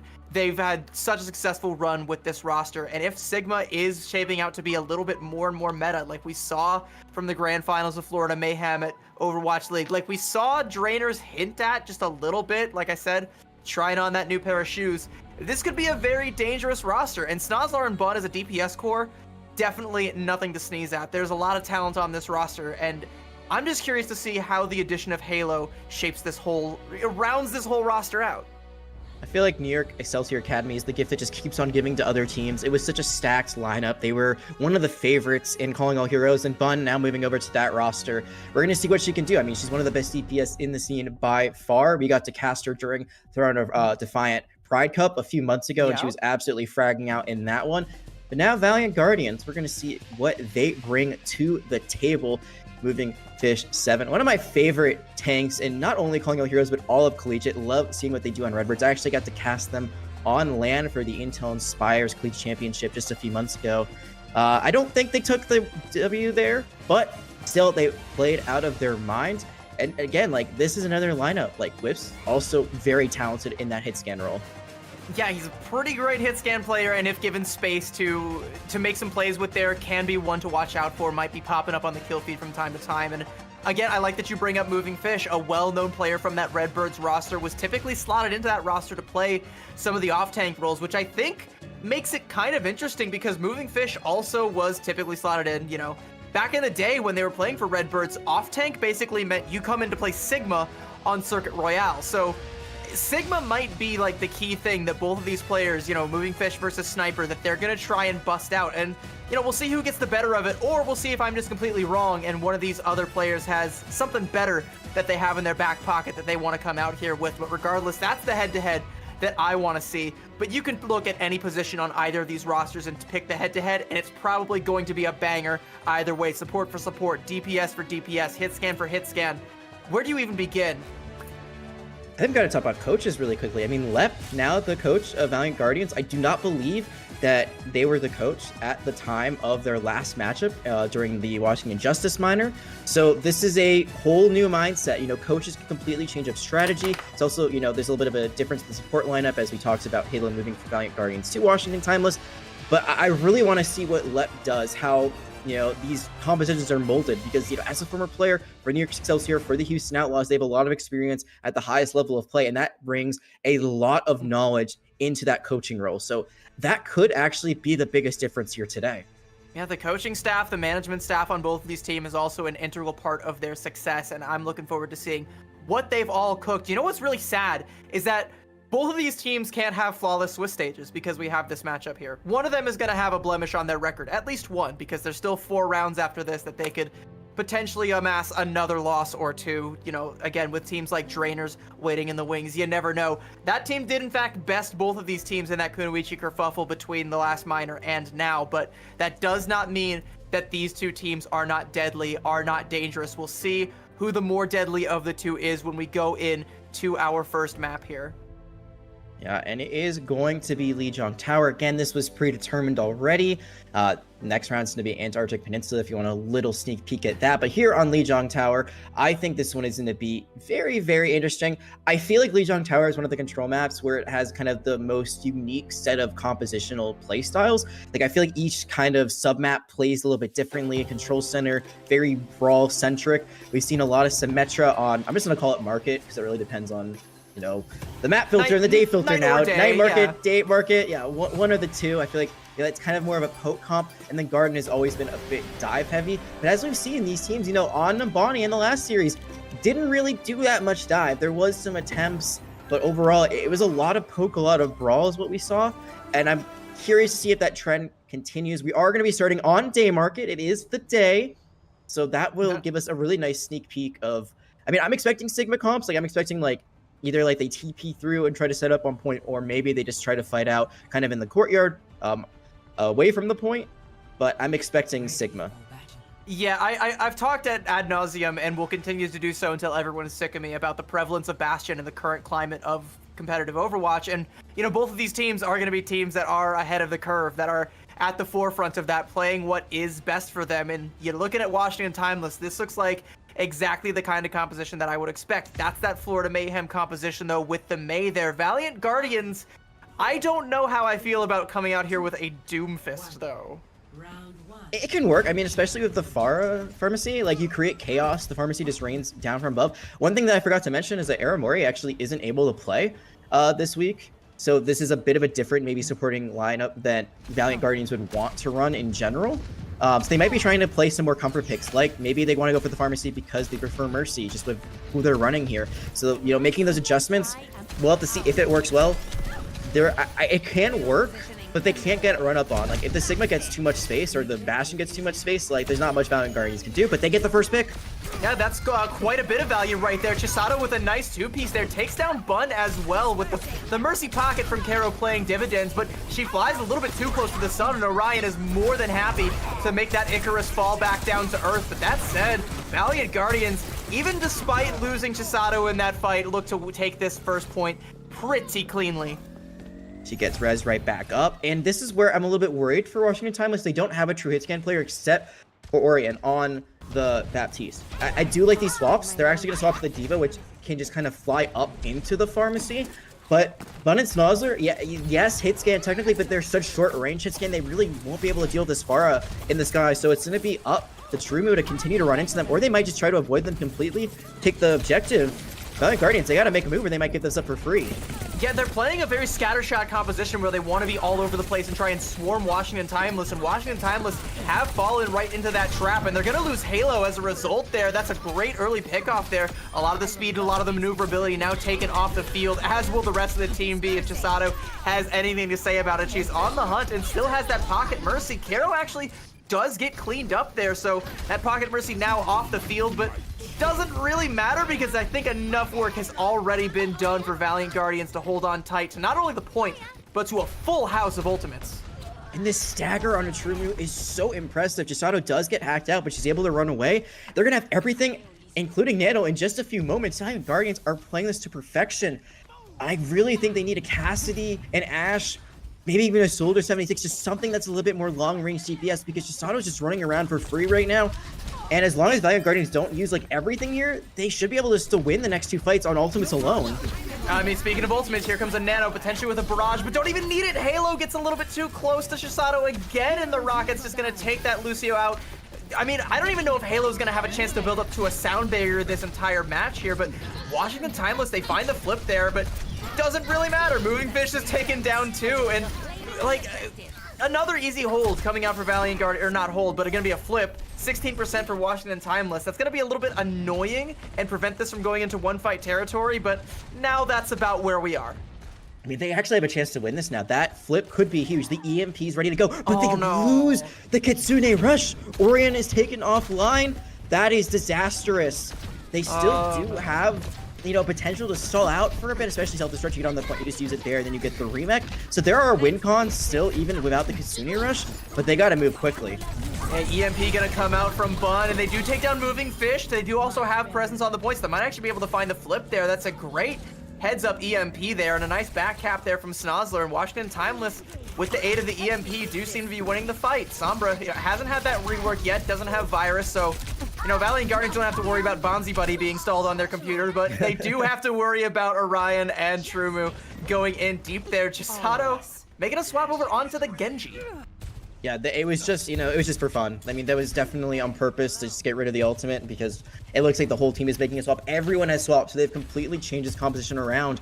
But I have to wonder, they had ultimates at their disposal still, and now they have nothing. Washington Timeless have completely flipped the script. It's 99 to 46, and now they have everything in their disposal, and you can see already they're going to be using that Kitsune Rush. The pulse bomb from Snozzler goes wide though, but a nice 2K there from Halo. The boop taking down Meeman and Wisps, and that is a great way to kick off this fight. 60% for Washington Timeless and counting as they just mop the floor with Valiant Guardians. A great play from Halo. And this felt personal. I was gonna say Halo actually felt like she was getting targeted early on. I noticed she was falling a lot. She first definitely in those fights. Yeah, you know, that's my ex-teammate. I gotta show them up now. Gotta make them wish they were still playing for us. But that sound wave, the double sound wave, gets 2 boops right off the map. That is a huge fight win, and they still have self-destruct. They still have sound barrier. They're gonna use sound barrier to go aggressive. Yeah, super aggressive, and that looked like it might have been another boop there, but doesn't quite get much of anything. That said, though, Meeman pops that immortality field. It's gonna fall. Karo gets the better of Halo in that exchange, but Sniper gonna go ahead and invest that self-destruct. It's just gonna amount to a whole bunch of charge there for Moving Fish, who is trying to beam down anything that dares show's face, but Orion with a nice little kunai headshot there. We're at 99-98, but Chisato on the Genji is finally paying dividends, and Valiant Guardians, they flipped the point, they've taken it, and it's just Orion to try and contest. Halo goes in for the touch, but Orion dies to the swift step there, and Halo to the blade. Valiant Guardians in a close one are gonna take Day Market. That was only one sub-map. I feel like we just went through all of Lijiang Tower with how back and forth, how close that was. I want 4 maps of this. Give me the tiebreaker. This is exactly why these two teams were in the last grand finals. They play to each other so well. Washington Timeless with an insane comeback, but Valiant Guardians make the swap. It was such a risk, but a calculated race. They did the math, CB, and the numbers came out in their favor. The comp swap, it takes a while to build those ultimates, but they get them just in time for that last fight. And it is such a difference maker, such a well-read change that they made that could have not, that could have gone horribly wrong for another team that maybe isn't as disciplined, isn't as well prepared, but they take that first sub-map. Now we're moving to Gardens. They're going to be going actually for a Junker Queen, and Trumu is going to be bringing out Doomfist themselves. I'm interested to see that Halo is not going to be going back to the Lucio, because this feels like the Lucio map here on Lijiang Tower, but instead opting for the Brig, and I think they might have expected Valiant Guardians to come out with a Doomfist of their own and try and play a little bit of counter dive. I'm curious if any swaps are going to happen, as the two teams are still just kind of in the poke phase right now, not really engaging all that much. Sniper going in to try and bait out a little bit of cooldowns and see if there's an opportunity to go in a little bit more aggressive, but Valiant Guardians have their feet firmly planted on the point, and no one from Washington Timeless is primed to dislodge them just yet. Sniper goes in again, pops up the power block, and not getting a whole lot of damage there, gets that power-up punch, but goes a little bit wide, and yeah, this should be Valiant Guardians capping the first point here. Surely, right? But Sniper able to get out. They do get Bun, and the point goes their way. So it's a 4v4, a huge ante on the point that forces out in the Mortality field. But oh, I mean, this is so back and forth right now. Yeah, I mean, the fact that Trumu was able to stay alive is kind of everything there. If you had lost them, you wouldn't have been able to go back in, but they do go back in, and that is a lot of players onto one moving fish, feeling quite out of water there, and as might be Washington Timeless starting to make a case for flipping the point here. Some nice sticky bombs from Bun and the follow-up there to take down Karo, and yeah, this is looking like all Washington Timeless in the kill feed right now. The flip comes through, only 28% to kick it off for Valiant Guardians. They swapped from the Junker Queen to the Zarya right away. It was just using the shout to get out of spawn, a little bit more movement speed. The Zarya into the Doomfist is a very interesting matchup, and I'm honestly not sure who wins. I think if you have your bubbles, generally the Zarya, like, you can stop like the CC, the crowd control from coming through with the punch, but you can see that like Sniper's just living for free, just able to get out of some insane situations, and that's a big part of why Washington Timeless are able to win that one out. Now they have a lot of ultimates at their disposal. The Immortality field is thrown out again really early on, and so is the sound barrier.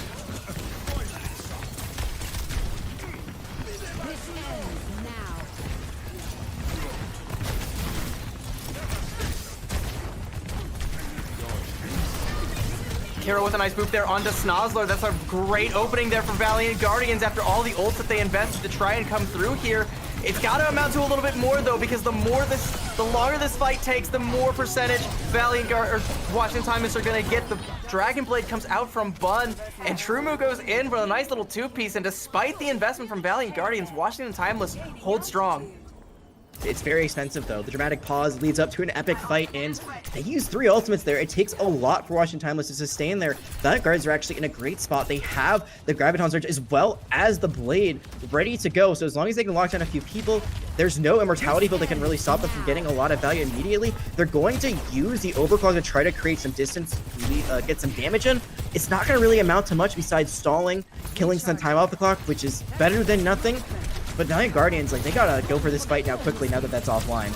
And they're gonna do just that. Graviton Surge comes out, Wisp with a nice two-piece right into that, and Chisato has the blade if she needs it, but Snozzler takes her down, and Valiant Guardians, despite losing that one, don't have a whole lot of players left. They can stall this out to 99, but Trumu's life is on the clock, not going to last all that much longer. 96 is where it stops, and Valiant Guardians flip the point back in their favor. And that's such a good discipline. Like, my thought is use the Blade, confirm that fight win, move the Graviton Surge. They just use the Graviton Surge, and that's it. They just go in aggressively. They have a very high charged moving fish who's just running in at them with the primary fire as well as the alternate fire, and they're able to get a huge Blade flank. What a Dragon Blade there. That one was just for Snozzler. But with that out of the way, Bun takes down Wisp. We have a little bit of a DPS for DPS trade, but you gotta think that with the positioning, that's gonna favor Valiant Guardians. They also have support ultimates if they need to withstand, but Bun melts down Chisato, and there wasn't a sound barrier or an immortality field to try and keep her alive, and now Washington Timeless, they have a way in. Sound barrier comes out from Karo, but it doesn't catch much of anything. It's definitely not enough to save Miman, who's going to fall. Sniper going in deep, but a little bit of a trade, support for support, with Halo still alive to keep Washington Timeless up in the fight. Meteor Strike comes down just to keep Sniper alive. It's still so back and forth, but this favors Valiant Guardians as long as they're able to keep it going. But Washington Timeless, they get the flip, and at 96%, there has to be a touch. Can anybody come in? It's not going to be Moving Fish, especially if Halo has anything to say about it. She pops the rally, so much overhealth, so much to chunk through, and I don't think it's going to be enough for Valiant Guardians to chunk through. This is going to be Washington Timeless holding strong on Gardens. Halo showing her old team who is boss right there. I don't know if we have an angle of it, but I'm pretty sure that they just used the whip flail straight into Moving Fish as they were trying to jump across the barrier with their punch, knocked them straight into the water, let them sleep with the fishies, and then the rally on top of that, the sustain with the overhealth, as well as the shield bash actually hitting a stun in the ultimate form. Just all Halo all the time in that last engagement helps them force now what is going to be our third point of control. It's gonna be control center. Yep, here it is.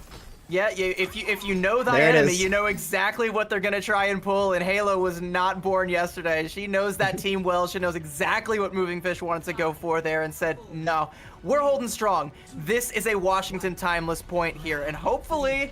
So will be Control Center as they go back to that Sigma composition that didn't work out too well for them on Night Market. And Valiant Guardians are pulling out the Boston Uprising comp from playoffs, running that Orisa, maybe expecting a Rhine or a Junker Queen they can run into. It's going to be a Sigma, which I think makes this a little bit more difficult to execute, but you can still play very aggressively and in their face. Yeah, Moving Fish with the spear spinning there. The wall, though, they might get caught up, and they do. That's such a great wall there from Bun, and that's going to be enough to melt down Moving Fish, and the rest of Valiant Guardians have to be on the back foot. They're scattered as Washington Timeless just march forward and should take the first cap here almost for free. One cooldown, one dead tank, one easy capture. And that takes so much from Moving Fish. Orisa is one of the best tanks in the game at survivability. Valiant Guardians have to swap to match.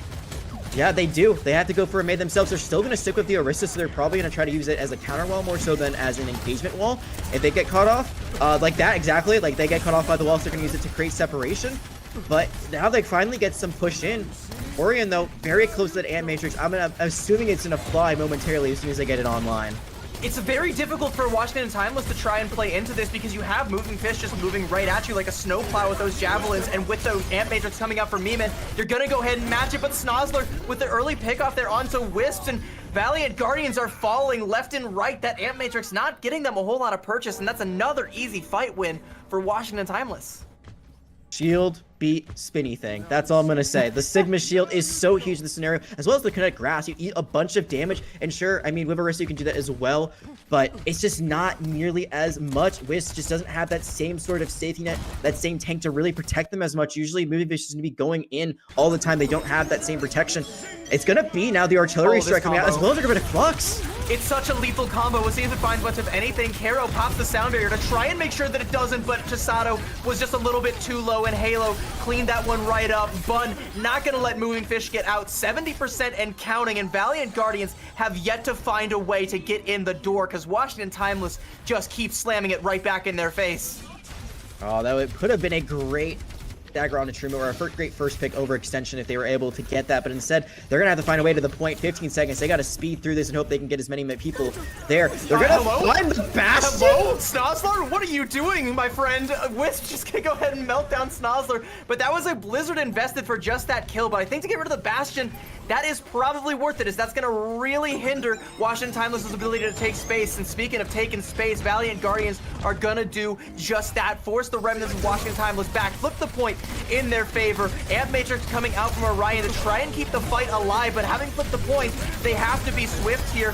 The Terra Surge comes out from Moving Fish. It does a lot of damage, but not as much as True Mood does in return. But Wisps still alive, still kicking, and still kicking Washington Timeless off the point. You only have this Sigma and Halo just trying to keep True Mood alive, not able to do so. Valiant Guardians have finally staked their claim and gotten on the board. Chisato dedicates the Blizzard to only one member, but if you can get the elimination off of that, it's worth. I think a lot of people like overestimate like the value that like Earth Shatter or Blizzard, like these AoE abilities need to get. If you can lock down one kill and win the fight off of that, that is all you need. And there, they do it to perfection. Another it was wall. Desperate Times. It's even more Desperate Times. They lose Moving Fish. Again, Bun sets up her team for just amazing fight wins. It's such a good wall. Chisato has to go for one as well, but it's just not the same. It just doesn't work out. And the rest of Washington Timeless just going to march forward and completely evict Valiant Guardians from the point. Aside from that one little fight there, Control Center was all Washington Timeless all the time. They never once, well, only once, but nearly never once took their foot off the gas, firmly in the driver's seat the whole time, and Washington Timeless run it back and take Lijiang Tower 2-1. What a performance. You said, hopefully it's their map. It was definitely their map. Yeah, they give up the point. I mean, they give up 50%, which is honestly more than they probably should have because that flip happened way before that fight ended. But other than that, very flawless. They had a strategy of using that Mei wall, and Bun executed it to absolute perfection. I mean, every time they needed a wall to cut off Moving Fish, it was there. And every time they were able to cut off Moving Fish died. It's just that simple. It's a two-step plan, and it was just every time it worked out. That was the game plan for Washington Timeless. It was just put up the wall and push go. But when the game plan didn't go according to plan, it was Halo that actually ended up being the clutch player for Washington Timeless that helped win them some very key points on Lijiang Tower. What a steal to take Halo from Valiant Guardians, bring her to your own roster, and then come out with those big boops like that. You know, we're obviously looking at her getting, direct impacted by Chisato's rockets, but as soon as she was given the opportunity to clap back, she went absolutely massive. Shouts out to Halo for that one, but all of Washington Timeless for just having it all together on Lijiang Tower. And if they keep up this tempo, can Valiant Guardians find their way back into this series, or is Washington Timeless just primed to run away with this one? I think there's plenty of opportunities for them to get back to this. I'm expecting Flashpoint at the very least. Like I was thinking before, give me push, give me map 4. I could absolutely see it happening. But we got to get there first. I think the biggest thing for Valiant Guardians is it seems like they had a lot of different comps up their sleeves. I mean, both teams did. Washington Timeless as well pull out a few different looks. But that Pharmacy was not something I expected to see whatsoever. The Pharah Mercy in the sky did so much for that first point. And even when they swapped comps, like they already had 99%, we didn't really see that same sort of, I would say, perfection right out the gate, like later on. Like we didn't see them be able to just like take the first cap, take that first fight win. It seemed like they really struggled outside of having that Pharmacy. So I'd love to see them get a little bit weird with it, try to go for some more funky sort of stuff that's like more in their wheelhouse, because that was a really big reason why they were able to win out on Day Market from the get-go. And it seems like on Control Center, on Gardens, not as much success. And I was actually really surprised they didn't run the Pharmacy on Gardens. I feel like that's a great map for it. We see a lot of time you go for like that bridge play where you try to knock them off with the boop ability that she has, but none of that like ever came into our screens. It's interesting. If we want to talk about like compositions, I did like the Doomfist look from Valiant Guardians with the Pharmacy, but there might not be a whole lot of other maps where you can realistically get away with that. And I'm a little bit worried because when it came down to what we kind of expect the meta to fall into currently, again, that Grand Finals championship winning Florida Mayhem composition, Washington Timeless look a lot more well-versed in it. They seem to have the pieces together. They're playing that Sigma to perfection. They've got the, they got the Bastion, the Mei, and even the Sojourn looks that they can throw in there. And you can have a look at the Bastion play coming out on either side here. It was definitely Snozzler getting the better of Wisps there. Not by much, but especially when you get down to the bottom of that list there, the eliminations and the eliminations per 10. Good lord, the elims per 10 Snozzler was putting in there. Oh my goodness. Wait, what am I looking at? I don't think I've ever seen eliminations per 10 that high, but I mean, it's not just the tank. We talked about the tank not having fun with Bastion. No one's having fun in this lobby except the Bastion player when they are just putting out that much misery and damage and eliminations. I mean, it's eliminations, it's not final blows, but when you're pumping out that much damage as a Bastion and things are falling left and right, of course you're going to be padding your elimination stat there just a little bit, and I think Snozzler might have a chance to continue to do just that, because like I said, you know, Washington Timeless, they have this really, really strong composition that they seem to be better versed in than Valiant Guardians. You can even see when Valiant Guardians tried to mirror it for their own sake, they went with the Orisa variation of it, which, you know, like you said, Boston Uprising tried that as well, but it didn't work out for them in the end. It wasn't quite good enough, and when you're playing like Washington Timeless is, it's a tough nut to crack. It's so difficult to overcome. It's like that Ryan Rush comp, but you just can't get close to it because the Sigma gives you more range. Yeah, Commander X, one of the coaches for Spitfire, made a really good video kind of describing how the Orisa comp is better than the Ryan comp, and it's like you just play corners better, but it doesn't matter how many corners you play better if there is a Maywall in your way, and you know, even Wave Golden, even with the spin to win ability that Orisa has, just can't escape, just didn't have enough survivability, and now Washington Timeless, they are up 1-0, which means Valiant Guardians, it's gonna be their map pick for number 0, and we're going back to Numbani. This seems to be a favorite so far at Calling All Heroes, at least what we've seen so far on stream. All the teams want to play this, and I'm expecting more of the same of what we saw before. I think we're going to see a lot of Sigma once again. Potentially. So that might, so this might be the same question as last time, where I was like, you know, maybe they want to play some of the dive compositions, but is that a trap? And it very well might be, because we saw Moving Fish come out with the Doomfist, and it kind of worked. We saw Shisato on the Pharah, and it kind of worked with the Mercy Pocket. We see a lot of Echo, we see a lot of dive compositions on Numbani. This could be something that Valiant Guardians have up their sleeve, something that can play to their actual strengths here. But I do also kind of want to caution again, you know, when you have Snozzler on that Bastion, when you have as much of a lethal composition as Washington Timeless does on that high ground, especially if they're going to go for the Sigma variation again, it's not going to be any easier to crack. You have to try and leverage your flyers and try and leverage your dives, and hopefully the Doomfist to displace the Sigma, get him off of that high ground, bait out the accretions, and go in and take space that way. But it's not like it's not easy. Like, I'm describing it as though it's easy. It's not easy. It's just like riding a bike. Easy peasy, anyone can do it. But I think you bring up a great point, which is kind of like, do you play for just lodging them, which is more of what you try to do for dive, or you try to take over that high ground? And which is more of like the Pope comp. Like, you literally just like play a Sigma, you like just run and say, hey, this is our high ground now. Where like Winston, Doomfist, D.Va, even Wrecking Ball, we've seen in past Calling All Hero Miners trying to like play this first plane of Numbani. You're just really trying to get them to move and force them into uncomfortable spots, whether it's the high ground or you force them to rotate to the other high ground all the way across. You know, whatever the way it is, that's kind of like the two different trains of thought you have here. And whatever composition you run is really going to determine how you actually play that out. I think you have to opt for the dive here, because poke versus poke, it seems like Washington Timeless are more well-versed, but, you know, I might be eating my words here, because it is attacker spawn, and I don't necessarily want to take the bait, but that looks like a pretty coherent team composition to me. One very similar to the one Washington Timeless is running, but I want to go ahead and highlight Halo right now, because we're seeing a little bit of Ilyari here. Yeah, Ilyari, I mean, that's also very interesting, because Halo, more known as a main support player, and I feel like Ilyari kind of goes more into that flex support role.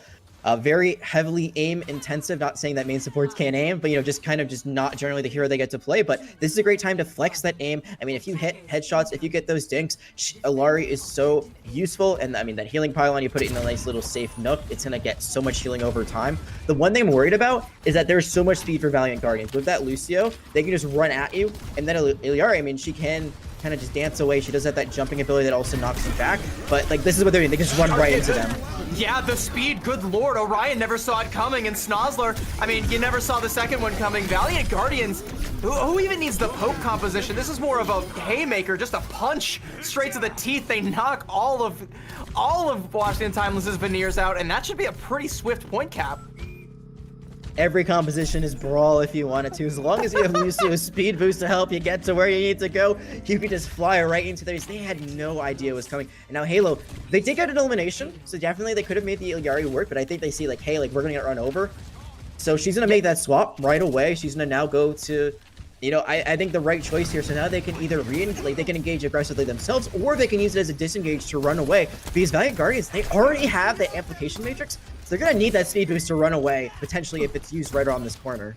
I'm wondering though how Washington Timeless are going to play this. Like, where are they actually going to set up? Because I mean, Streets phase is not nearly as optimal for a Sigma poke as it is as is point A. You can see the walls coming out from Bun, but it's not really able to isolate moving fish. The street's just a little bit too wide. They're able to just slide right out behind them. Meanwhile, Sniper is in no man's land right now, getting just focused by everyone, able to, again, kind of slip out there. But with the Amp Matrix coming out from Meeman, you don't want to stick around all that much longer. That's a lot of hurt that's going to be coming through that window there. Chisato cleans up a kill onto Bun, and there goes the ability to segment off any members of Valiant Guardians, as Washington Timeless are still on the back foot, and Amp Matrix of their own to try and stave off some of the pressure, and taking down Wisp is a great way to release that pressure valve just a little bit. Chisato gonna fall as well, and Valiant Guardians might have stalled out a little bit here as Washington Timeless take control.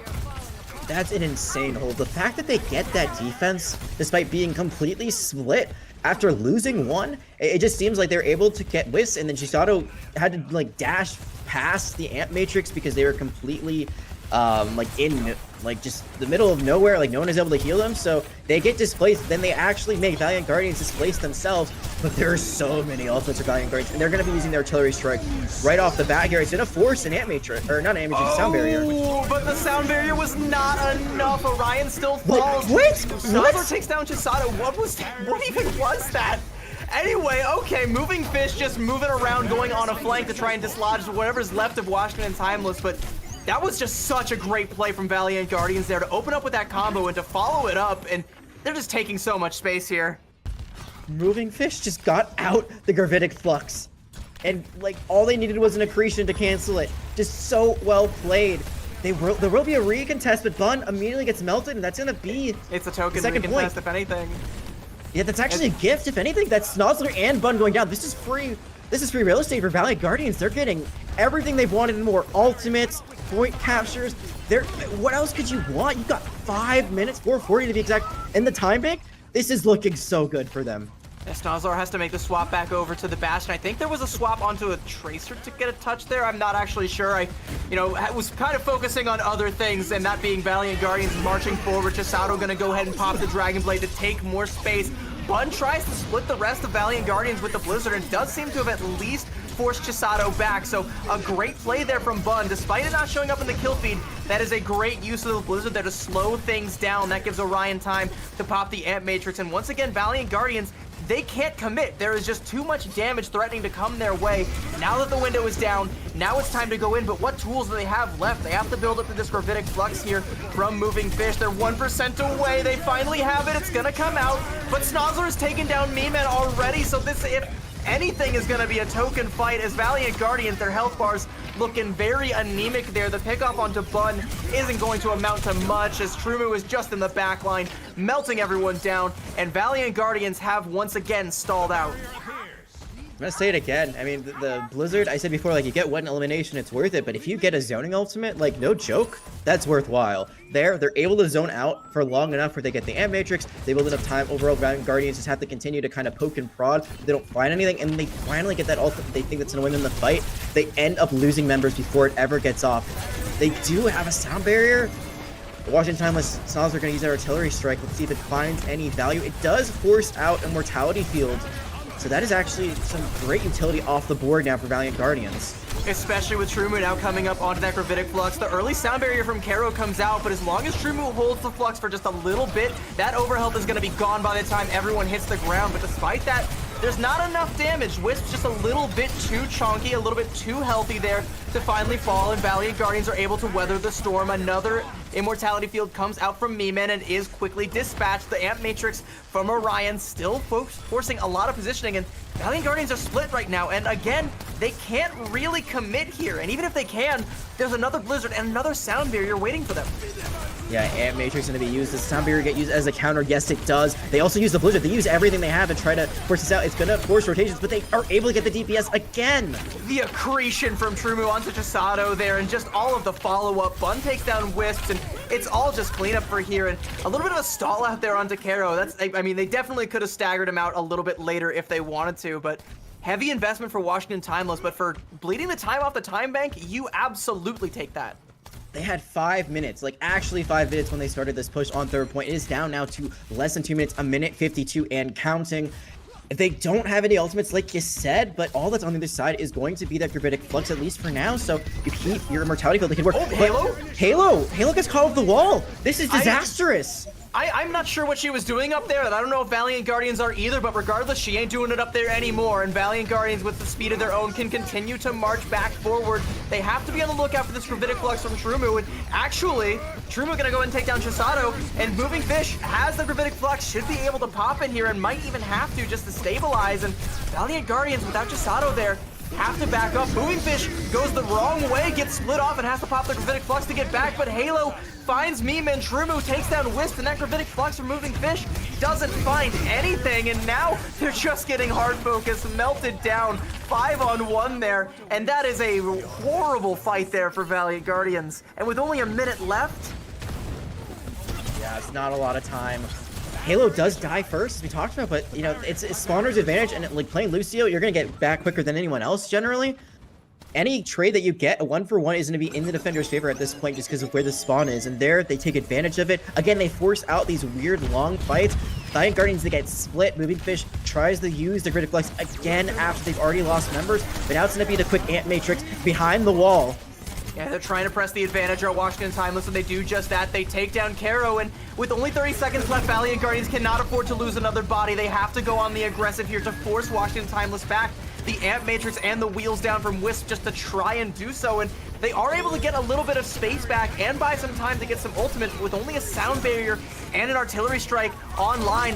What are they going to be able to find for it? They can't even use the artillery strike. Snozzler is behind them. They don't even see Snozzler on the flank. The sound barrier comes out from Halo, and Bun gonna go ahead and follow it up with the Blizzard. Orion takes down Caro, and there is nobody from Valiant Guardians that's able to really find much purchase of anything. Snozzler with the flank just takes all of the space right out from under Valiant Guardians, pulls the rug out from under them, and there's just nothing left that they can do. The cart will stall out there on point C, not able to fully cap.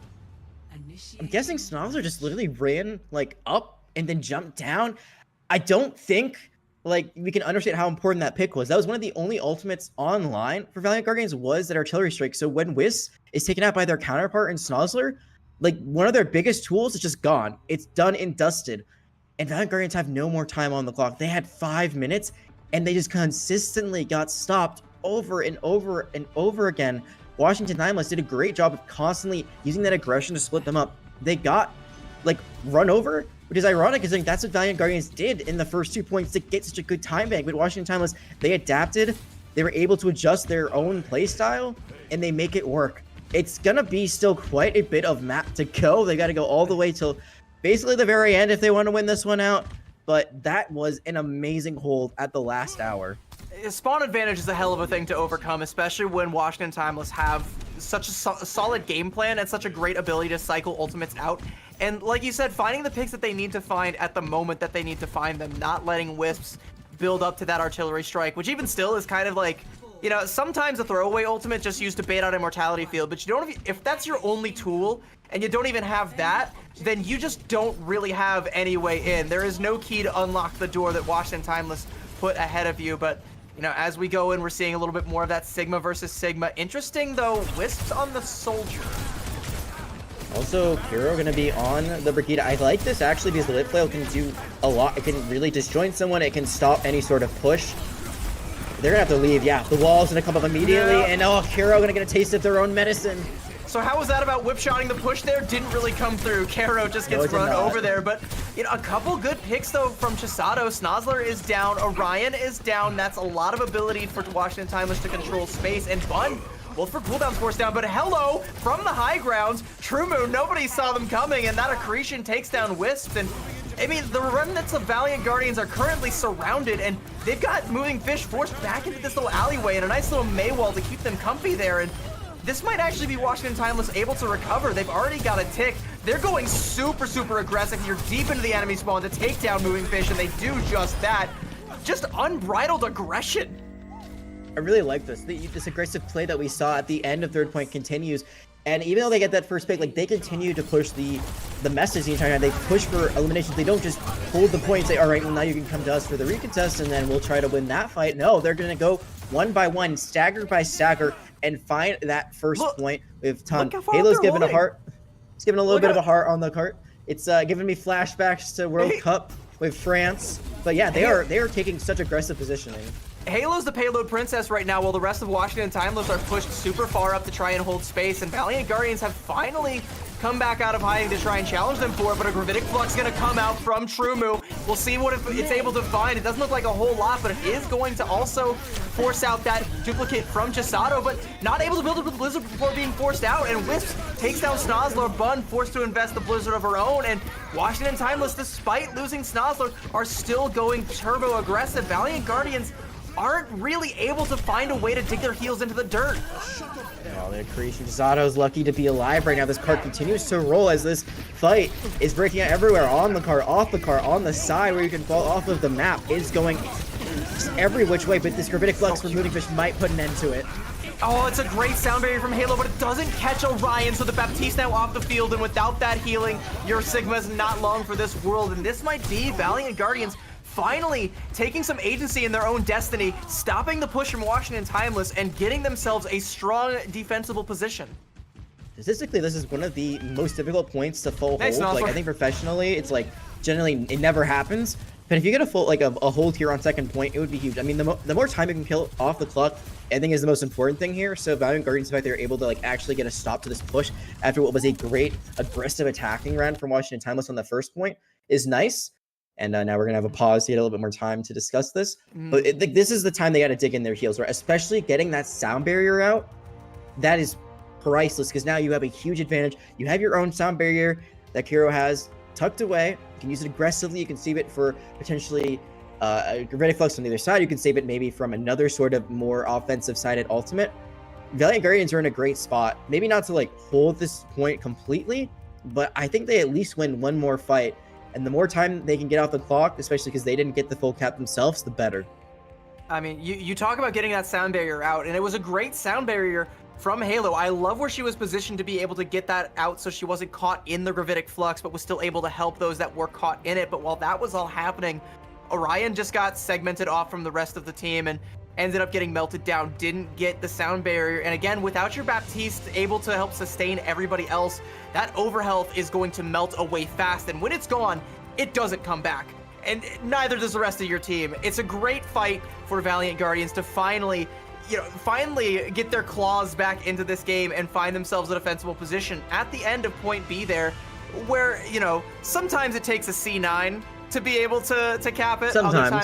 Other times it takes just that pure unbridled aggression. But if you stop the momentum of Washington Timeless, you kind of have to force them to like put on the brakes a little bit, reassess themselves, and feel out the room before they put their foot back down on the gas again. And if you don't give them the chance to do that, you can realistically hold, or at the very least bleed a lot of time off the clock. And with how far the cart didn't actually get, you need to bleed off as much time as you possibly can.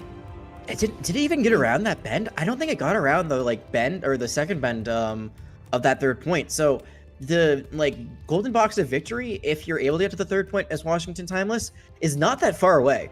Like, the capture point is very obtainable. So Valiant Guardians, like you said, they just need to continue to kill that clock as much as possible. The pause is luckily coming to an end. It looks like everyone is regrouping. Wisp has to be careful. They're falling super low. I mean, Wisp, time to get your hands back on the keyboard and mouse there, buddy. You definitely don't want to take too much damage going in. Able to sustain just a little bit there, but Bun finds a nice icicle to the dome there, but it's traded out. Trumu getting taken down there by moving fish, and Valiant Guardians, I mean, they have to invest the sound barrier to stay alive, but I think picking off Trumu there, that's all they really needed. Yeah, I mean, it gets rid of, I guess, the advantage we just talked about, the sound barrier advantage, because now you don't have a counter except for the immortality field for that Gravitic Flux when it comes in. But this could be, I mean, this could be a huge stagger if they do trade. They're actually going to commit the Blizzard here. This is either the biggest brain thing I've ever seen, or this is going to cost Washington Timeless so much. Orion with the M-Matrix. Orion finds two. I don't even know how that actually happened there. I mean, Snozzler went in with a flank there and had Halo there to help them out a little bit, and it bought a lot of space in the absence of Trumu. And then while everyone's got their back turned trying to deal with that Sojourn, Orion just pops the M-Matrix and melts down two. Snozzler bought so much time for the rest of the team to get back. Also helped with a few eliminations there. They just could not take that Sojourn down. Now they swap to the Bastion, so they're going to even do more damage, and you can see that box of victory. It's not golden, it is going to be purple for Washington Timeless, but this is looking closer and closer, like it's going to be the end sooner than later. There's no sound barriers we just talked about, so this should be free for Trumo just to let it fly, and there it goes. Oh, and the accretion is no good. Moving Fish not able to stop it, but the Ant Matrix coming out from Meeman might be enough. But Trumu does not care. Will walk right through that window. Gonna do a little bit of window shopping and maybe is gonna find some bang for their buck there. But Meeman not gonna let it happen. Actually gonna take them down, and Valiant Guardians might just be able to stabilize here. And boy, do they need to. Yeah, because again, that win con, that golden box that keeps purple box of victory, it is so close. Like, it is inches away right now. It is. There's not any room for error, literally or figuratively, right now for the side of Valiant Guardians. They do have a Gravitic Flux to their name, so they do have a slight ultimate advantage. The Washington Timeless, like, they've got the sound barrier ready to go, so they could just fight through this. They could over shield through it, and then they'll be able to win the fight after.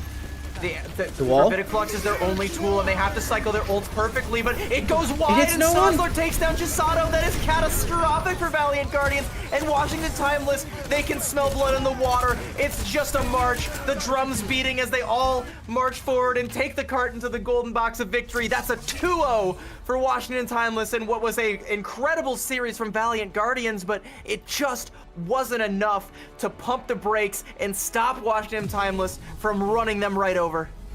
Like lambs to the slaughter. It was touch and go at some moments, but when the Washington Timeless got a little edge, they ran with it. I still can't believe that won that fight on second point. I would love to see a replay of that if possible, because that was absolute insanity that they were able to win that one out. But I mean, we were expecting a close match. Overall, I would say it was pretty close.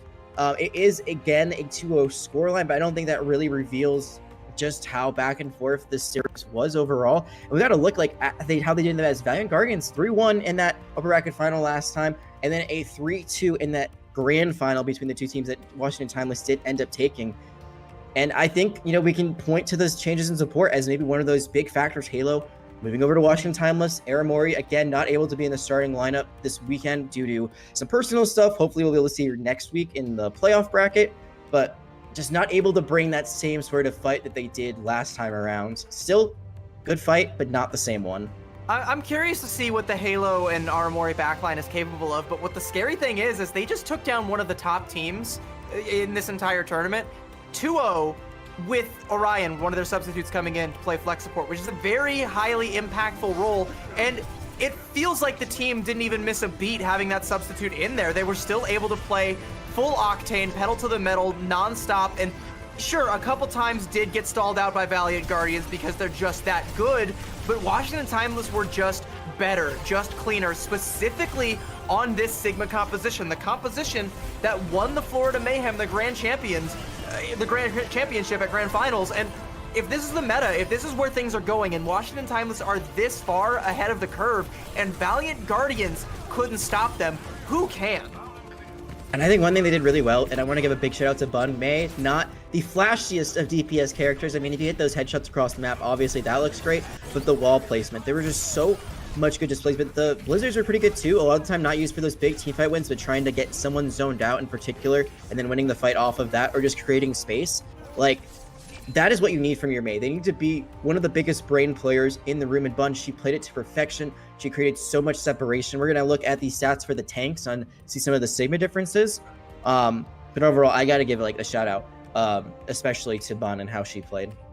I mean, yeah, Bun's play there was definitely one of the things that helped put Washington Timeless over the edge, and you can even kind of see that picture being illustrated when you look at just the Sigma versus Sigma stats. You see the spike in damage and damage block for Moving Fish, but the team coordination just favored Trumu so much more that they were able to just roll right over. They didn't have to do as much damage, didn't have to block as much damage, just had to be as effective as they were, hit the big fluxes when they needed to, get the eliminations when they needed to, and trust that your team will be there to follow up on the damage. And more often than not, they definitely were. They definitely were. What else can you really say about it besides Washington Timeless look to be one of the favorites to go all the way, and with performances like that, you've got to be scared no matter who you are, especially if you're a Valiant Guardians, because you have now traveled into the belly of the beast and did not like what you saw.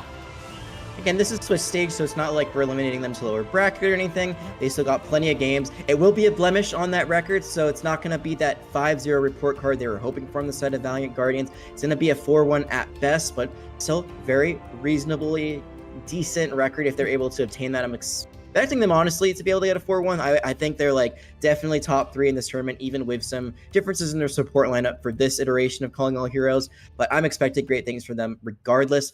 But we're going to be talking to a member of Washington Timeless just momentarily. So don't go anywhere, folks. We got a break before that interview, but it's going to be a good one.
After a banger of a match that we had in Swiss Round 2, a potential foreshadowing for what the playoffs might look like. Washington Timeless take it 2-0 over Valiant Guardians, and we have Sawhill from Washington Timeless here to help celebrate with us. Sawhill, how are you doing, and how does it feel to be back for another Calling All Heroes tournament? Hi everyone, I'm doing great. It feels nice to see my team win. It feels nice to have been practicing, and it looks like it's paying off, and I'm just like happy to have started another tournament. We've been practicing a lot, and we think we'll do well this time. Well, it's definitely looking like that practice is paying off. A 2-0 win, a sweep over, a team I'd consider Washington Timeless's nemesis, Valiant Guardian. How does it feel to take that win in such a dominant fashion, scoreline-wise? Well, honestly, it was pretty much expected. I'm not gonna lie. I think we were pretty prepared to just come in and win dominantly. I mean, last time, kind of a fluke, not gonna lie. We're a lot better now. We've had a lot of practice, and I think we're gonna keep showing that kind of presence for the rest of the tournament. I gotta say, I love the heat that Calling All Heroes is bringing. There are no words minced whatsoever. I mean, everyone is just saying exactly how they feel, and that's great for the spirit of competition. I gotta ask, now that your team has knocked off, or at least for now, one of the more, I would say, highly rated teams in the competition, is there any other team that you guys have your sights set on? Any other team that you're looking forward to playing and hoping to beat as well? I'd say the only team other than Guardians that we're kind of looking at is Drainers, because we played them in a couple tournaments before and we've had like mixed results against them. But I think this time around we'll do really well against them and take the series. I'm looking forward to seeing if you guys go head to head with Drainers. Hopefully we get a good playoffs match between the two of you going down the line there. But you know, speaking of the practice that you guys have been putting in, I'm liking what I'm seeing with these Sigma compositions that we're seeing. Very reminiscent of the grand finals winning composition that Florida Mayhem came out with. Is that, you know, the team's strategy is to just, you know, go with what is the meta and be ahead of the curve? And how do you feel about the way your team is playing this composition? Well, I'm gonna be honest, our comp, we're kind of just sandbagging right now. Like, these aren't our real comps. This is just Swiss, and we're just like mirroring everyone because we know we're better. But we have some real stuff cooking up for the playoffs. That's when I come in. I don't know if I believe you, like, because you look so practiced on this composition. The coordination just feels there. Like, Bun puts up a wall and somebody just dies. Like, you've practiced this, surely. We've dabbled here and there in it, yeah, a little bit. Okay, well, maybe a little bit, but maybe you are just that good. And if you are just that good, it's going to be scary for any other team that goes against you going forward. But that is going to be it for our interview. Sahil, thank you for being here. Do you have any shout outs you want to give before we send you off? Yeah, shout out to our coach, SNR, cooking up some crazy stuff in scrims. Shout out to our two managers, Debit and Lily. One of them might be a better manager than the other. They know which one they are. And yeah, that's about it. Thank you for having me. I love a little bit of managerial shade. Thank you so much for coming in, giving us a little bit of insight, and we look forward to seeing Sahil as we go forward. But we still have one more game for you guys, chat. As much of a banger as that one was, I do wish we could have gone to Flashpoint on that one, but just wasn't in the cards today. But there might be a three-mapper in the cards for our third Swiss round. You never know. Yeah, I'm praying for it. I might be not in the majority of this. I actually really like Flashpoint as a game mode. I think it's like controlled to a whole new level. It adds some really interesting versatility, especially with the maps that we have so far in it. But we're going to take a look at the standings first before we get to that third round match. We're not sure exactly who's going to be on stream just yet, but we do know who's going 2-0 thus far, 1-1, and then unfortunately 0-2. Vancouver Titans Blue, you and I had actually talked about this off stream. We were kind of hoping this is a team that would show up a little bit more. They've been around since the beginning of Calling All Heroes. One of the first, I would say, Overwatch League partner teams in the scene. Definitely the longest lasting one after the unfortunate demise of New York Excelsior Academy. So to see them start off this strong, I really like to see, because I feel like generally they haven't necessarily shown like the best overall standing results. I mean, we want to talk about Vancouver Titans Blue really quick. I do want to, I met some of their players at Grand Finals, and I can confirm that a couple of them did walk away with that Grand Final sickness. So, I mean, they're having their Michael Jordan flu games over there, and they're flying pretty high, able to keep that flawless map win record, get themselves the top spot for now. That's really impressive, and I'm hoping to see them stick around at the top. I want to see them make a deep playoffs run, but they got to get there first. It's only round 2 of Swiss. We have the third one coming up here just after this, once we get the rest of these games sorted out and we get it all figured out. And we're going to throw to a quick little break while we figure this out. Be on the lookout for round 3 coming up after this.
Welcome back, everybody, to Calling All Heroes Rise Together Minor 3, hosted by Toronto Defiance. And if you're just joining us, we have just completed round 2 of our Swiss stage, going into round 3 here. But in round 2, we had Washington Timeless and Valiant Guardians going blow for blow and showing us just what this level of competition means to these marginalized gender players, these underrepresented players and talent, what it all means, and just how much we all love and support Calling All Heroes. The action speaks for itself. But chat, what if you don't just want to watch and support Calling All Heroes? What if you want to get involved? Jag, how could chat do that?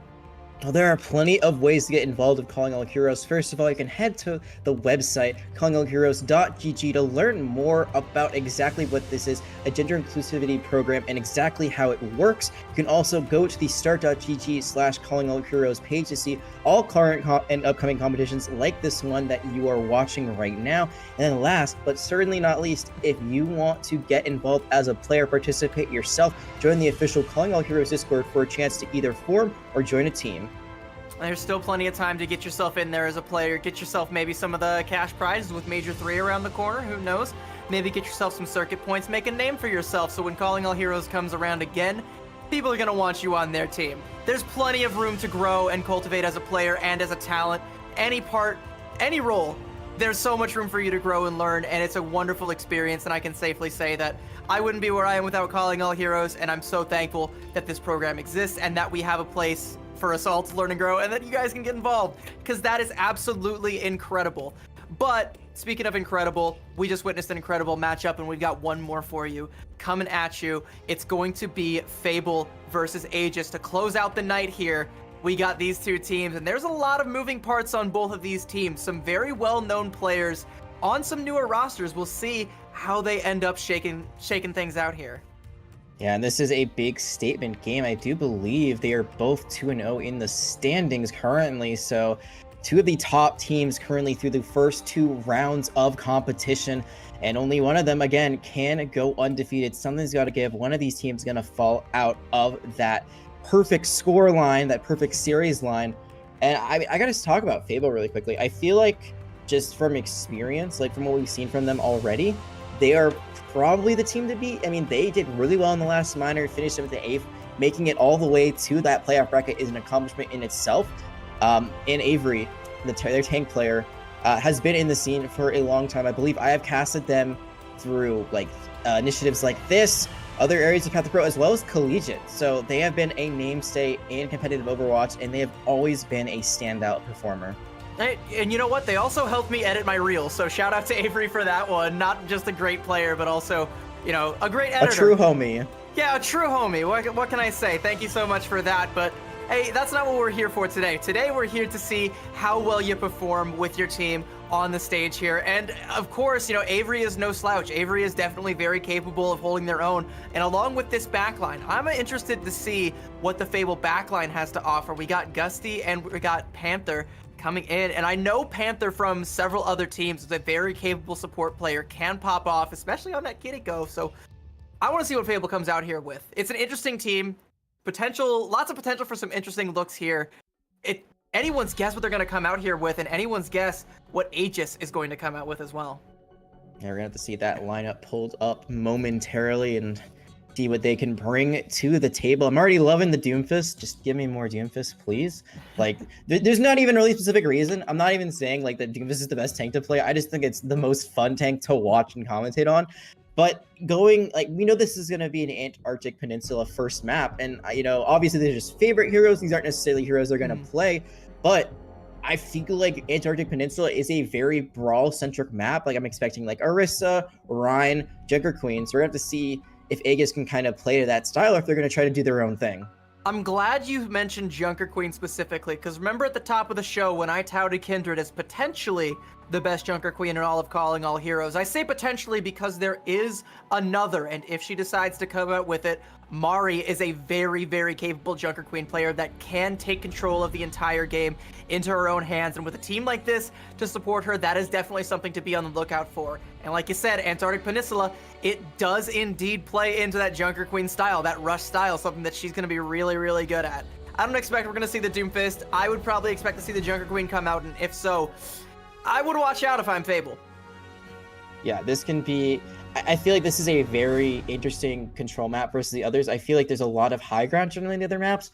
I don't really feel like that, except for one sub-map on Antarctica Peninsula, but generally it is like almost always an all-out brawl just on the center of the map, right on that objective, right on that point. So Doomfist can work, potentially, but I feel like Doomfist works way better into something like our Reinhardt, because Reinhardt doesn't have a lot of sustainability. He just kind of gets knocked out. He's an old German man, you know, there isn't much he can do. Junker Queen, young Australian woman, she's just running around, carving people up, throwing knives at them. So it's a very different matchup depending on what we see Mari come out with. Old German men known for being quite top heavy. You push them down, they'll just topple right over. But Australian women, yeah, they stand tall. They've got the knives, like you said. They're very difficult to dislodge, especially if you're playing a dive hero. Junker Queen is a great anti-dive hero, so if we do see that Doomfist come out, yeah, I expect the Junker Queen to counter it. But like, you know, I think like you mentioned, there's only one map on Antarctic Peninsula that is even a little bit conducive to a dive play style. I believe that's sub-levels. And even then, I would probably expect Winston to come out more than the Doomfist, because you want to dive and pounce on the targets, less about like the disruption and dislodging them. But I just don't think that's where the meta is. Like, we haven't really seen a whole lot of teams coming out here with the dive. Even on maps like Numbani, they're opting to play more of the Sigma poke or that Sigma rush hybrid composition that we've seen a lot. So I'm thinking Queen. I'm thinking Queen here. I'm always thinking about Junker Queen, but right now I'm thinking Junker Queen. I mean, who isn't, honestly? Just a fun character to play, and that is the only thing I'm thinking about, of course. But, I mean, I think you bring up a great point about, like, Winston and dive. It just doesn't really make sense. We've seen it very sparsely. I think really the only team we've seen it play, at least on stream, is Yippee Carry, and it was for, you know, a brief moment of time. It didn't work out for Winston Terra. got blown up for, like, 5 seconds, and then we never saw it again. And I do want to point out, they actually did win their second match. So, you know, you and I were saying that we think they could make playoffs. 1-1, still in great standing to make that happen.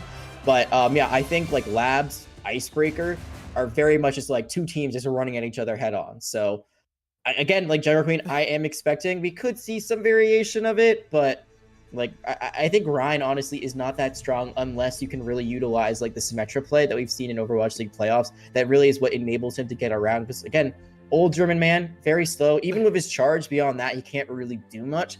Bigger Queen, she just shouts. Everyone's like, okay, like we'll follow you. Like, don't, please, we're scared of you. But yeah, I think she just has so much mobility that I think it's just a better thing or a better character to run here. I tend to agree. If you have that level of coordination, though, with the sim play, a Reinhardt composition can be quite lethal. But that comes down, I think, more to team cohesion rather than just, you know, playing to the hero's strengths. Just, you know, everyone coming together as a collective to be one big death ball that just rolls over the enemy team. And if that's what either of these teams come out with, then, you know, it's going to be a little bit of a difficult thing to dislodge because you can't really account for just playing against someone who's that well coordinated, that much of a hive mind. And with that in mind, we've predicted a lot about the compositions. What do you feel about the score line of this match? We've had 2 back-to-back 2-0s despite them being close. Is this another 2-0, or are we going to finally get the elusive flashpoint? Give me map 3. I want to see map 3. Give it to me. Let me cast Eravasa or New Junk City, please. That is all I'm asking for. Also, I just want like a cool, I want a really great series to end the day off on. These two teams are 2-0, so there's a lot at stake here. Like we talk about, like, one of these teams gonna go down to 2-1. That is a blemish on your report card you do not want. Only a handful of teams, I think actually maybe only one team at the end of the day can actually finish with that undefeated scoreline. So getting you that one like step closer to it is so important. We're not gonna see Joker Queen at all. We talked about this for like 10 minutes for nothing. It's gonna be Sigma. It's always gonna be Sigma, but there is variation in the DPS, which I think is really important. We see the Mei Bastion, which is like, I guess, the more meta, like we saw Florida Mayhem run. On the other side though, it's going to be a Genji as well as a Sojourn. Yeah, I'm curious to see how this ends up playing out for Fable, because you see how much space Aegis has already taken, and they've got control of the high ground, and that's just with the benefit of the Lucio, the damage that's coming out from Death. Quite an apropos name, especially if you're Arya right now, who's feeling how apropos it is, feeling a little bit of death for themselves. And yeah, now Aegis gonna go ahead and drop down right on top of Avery, and they don't have a whole lot of support to stand on, especially once that immortality field gets melt down. Death dishing out all the more of it. Wheels go down. Aegis are going to take the first point. Raining death from above, indeed, living up to their namesake, causing it everywhere. And this makes sense because we're gonna get some just mileage out of that. about... We're gonna get some mileage out of Death. But we were just talking about like sub-level, like this probably wouldn't make sense to run the Brawl, so it does make sense for more of a poke comp, but they are both running Lucio, so there still is some speed, some quickness, some rotation that's involved with it. But Aegis is playing so aggressively. They're playing their spawn. They get the wall too. They force out the lamp. Yeah, and again, once that lamp is done, Avery's life is on the clock, and Mari gonna go ahead and take it away, and Fable, they can't even really get out of their own spawn without Aegis giving them a hard time for it. That's 30%, and there hasn't even really been much of a fight. Just Avery getting melted down twice, Arya once again getting caught out, and it's so hard not to get caught out when you can't even poke your head out of your own front door and feel safe about it. This might be a spawn camp and calling all heroes. They're gonna back off. Okay, so they're gonna play natural cover, which is the smart thing to do. But I want baiting them him into their trap there. Yeah, right to the Ant Matrix. Yeah, and the Dragon Blade gonna come out from Zoe. We'll see if it's able to find much of anything. It does find Keith. That's a great way to take the wind out of Aegis' sails, and now Fable can finally march forward, get themselves some presence on the point. At 58%, they're able to clean up Aegis, and Fable have finally gotten themselves on the board. And that's so unfortunate, Jay. They were so close to that sound barrier that could have turned the fight, but didn't get it online until just now. And I'm going to say it, if they went for the spawn camp, and if they played in their spawn, they wouldn't have lost that point so quickly. That fight would have gone on longer. They would have had to go a longer distance, just more reason for the spawn camp to come out eventually. But Aegis, now they're going to have to try to flip this point once again. They did get out some, or at least only, it was actually only the blade. That feels like not that much for all the value Fable got. Now they're going to use Arthritic Flux. Yeah, that's going to force out not only the ice block, but also the sound barrier, and now that overhealth is all gone, Fable can clap back with one of their own. Gusty hits everybody with theirs, but the Blizzard coming out from Fifi and Aegis, they're able to just leverage his ult advantage to get themselves some positioning, and Fable, they're scattered, they're all over the place. Arya popping the overclock, but is there even going to be a potential target? There's only one, it's Jay that falls, but Aegis, they are able to withstand, and once they dislodge Zoe here, it should be the flip coming through, but taking down Death might actually mean there could be a recontest coming out kind of early in this next fight. Yeah, that could be huge. I mean, Jay's gonna have to make a decision. Do they go back and try to get Death, or do they just try to fight this out in the numbers that they have and hope that they can sell out? The good news for Aegis is that they got a lot of ultimates out from Fable despite using a lot of them themselves. The bad news is that Zoe has that Dragon Blade almost online, and that was the big fight turner last time around. They've got to find some sort of counter now that Their sound barrier is gone. The mortality field's not gonna like sustain throughout all of it. They do have an amp matrix. They gotta use it. Potentially now. They actually have to use the mortality field early. That's an interestingly placed amp matrix there. It seems to be mostly for heals right now and to try and put out a little bit of damage from death, but Fable can just LOS that. They're totally fine. They do lose Arya though as Jay goes in a little bit aggressive there, and Zoe gonna fall as well. They're not able to pop that Dragon Blade, and that is catastrophic. Aegis just gonna go ahead and march forward knowing all threats have been cleared. They just have to get rid of the bodies, and they're going to be able to take sub-levels here. If Fable has anything left to say about it, Avery with a Gravitic Flux finds Keith. That could be absolutely massive, and takes down Jay as well. Fable, they're able to flip this courtesy of that Gravitic Flux. Death is still there though, still melting everyone else down. Arya gonna deal with that. Zoe is back, and Fable find the flip. And they still have the blade. That was almost disastrous. I thought for sure Zoe went for the like smart play, tried to take Sea Panther offline, but ended up costing their life. But now it all works out. They have the blade for this fight. Jay does, however, have the sound barrier almost online. They could actually try to use even like a blizzard to try to just lock them down, freeze them up as a counter. So he's got to be careful they don't get melted down. Yeah, But it's a little dicey. a little dicey, but they get out. This is going to come down to who can just execute their ultimates better, and Aegis, they have more at least for the time being. Zoe gonna go ahead and pop the Dragon Blade. That's gonna force out the sound barrier from Jay, and Zoe, they know they don't even really have to go all that aggressive to try and get a lot of value. Just getting that ult is all they really need, because now Mari gonna go ahead and come in with the Gravitic Flux, Death with the artillery strike, and this is all Aegis in the kill feed. Fable, they had a great run there for a second, but it's time to pack it up and go home. Sub-level belongs to Aegis. I was watching Gusty's ultimate, and you want to know what happened? Oh, was it an Ajax? It was an Ajax. They were in the middle of their sound barrier, lifted up into the Gravitic Flux, and they never got it off. That is so painful. That could have completely changed the course of this fight. I mean, the fact that Fable battled back at all, like again, we've seen some crazy close control maps. Every series, it seems like it's going the full distance, it's going all three sub maps. Everyone is like going to 99.99 for the most part, with some 100 sprinkled in. But that is so unfortunate. Gusty could have completely changed how that fight went. Instead, Aegis able to rely on that early lead they built up, take that first sub map, and if Aegis is able to get a 2-0 here, you're going to be looking back at that moment, and Fable, they could have capitalized, but that ultimate not going off is just so punishing. It's such a high-value ultimate that it is just such a shame to lose it, that, you know, it's potentially just a fight ender if you're not able to get the sound barrier off successfully. I mean, gotta be looking at Gusty to try and clean that one up and not get caught out like that again, but that was a great Gravitic Flux from Mari to cause that, and Aegis, they're gonna keep the momentum high, they're gonna keep going, taking this high ground, and, you know, it does feel like two Brawl teams just slamming into each other over and over again, but if you have control of this high ground, it makes it all the easier to be the one doing the slamming versus being the one that just has to kind of sit there and figure out what to do with all of it. Is Aegis, they've already taken down Z Panther, that's Death taking down Avery as well. That Bastion is just so lethal. It's so hard to be a tank player when there's a Bastion on the field. It's so hard to be in anything when you don't have a tank on the field, and that's the value that Bastion brings to the table. I'm starting to think that, I mean, you do get the trade, and you actually do get the first point cap. But other than that, you're not going to get much of anything in that fight. I'm starting to think Fable might want to try to swap up their DPS lineup, at least maybe the Sojourn. I'd love to see maybe a Bastion or a Meg, just something else. The Sojourn on its own, I mean, Arya's playing it well, like no qualms there. I just don't know if it's enough damage to really go toe-to-toe with the Bastion from Death on the other side. Death is just putting in so much damage consistently, and Arya's kind of relying more on building up that railgun and trying to go for that full charge shot to actually get that same sort of effect. Not being able to find that same success, at least through this first fight. And now Aegis, not only do they have the capture, now they also have Ant Matrix, which they probably looking to use right now.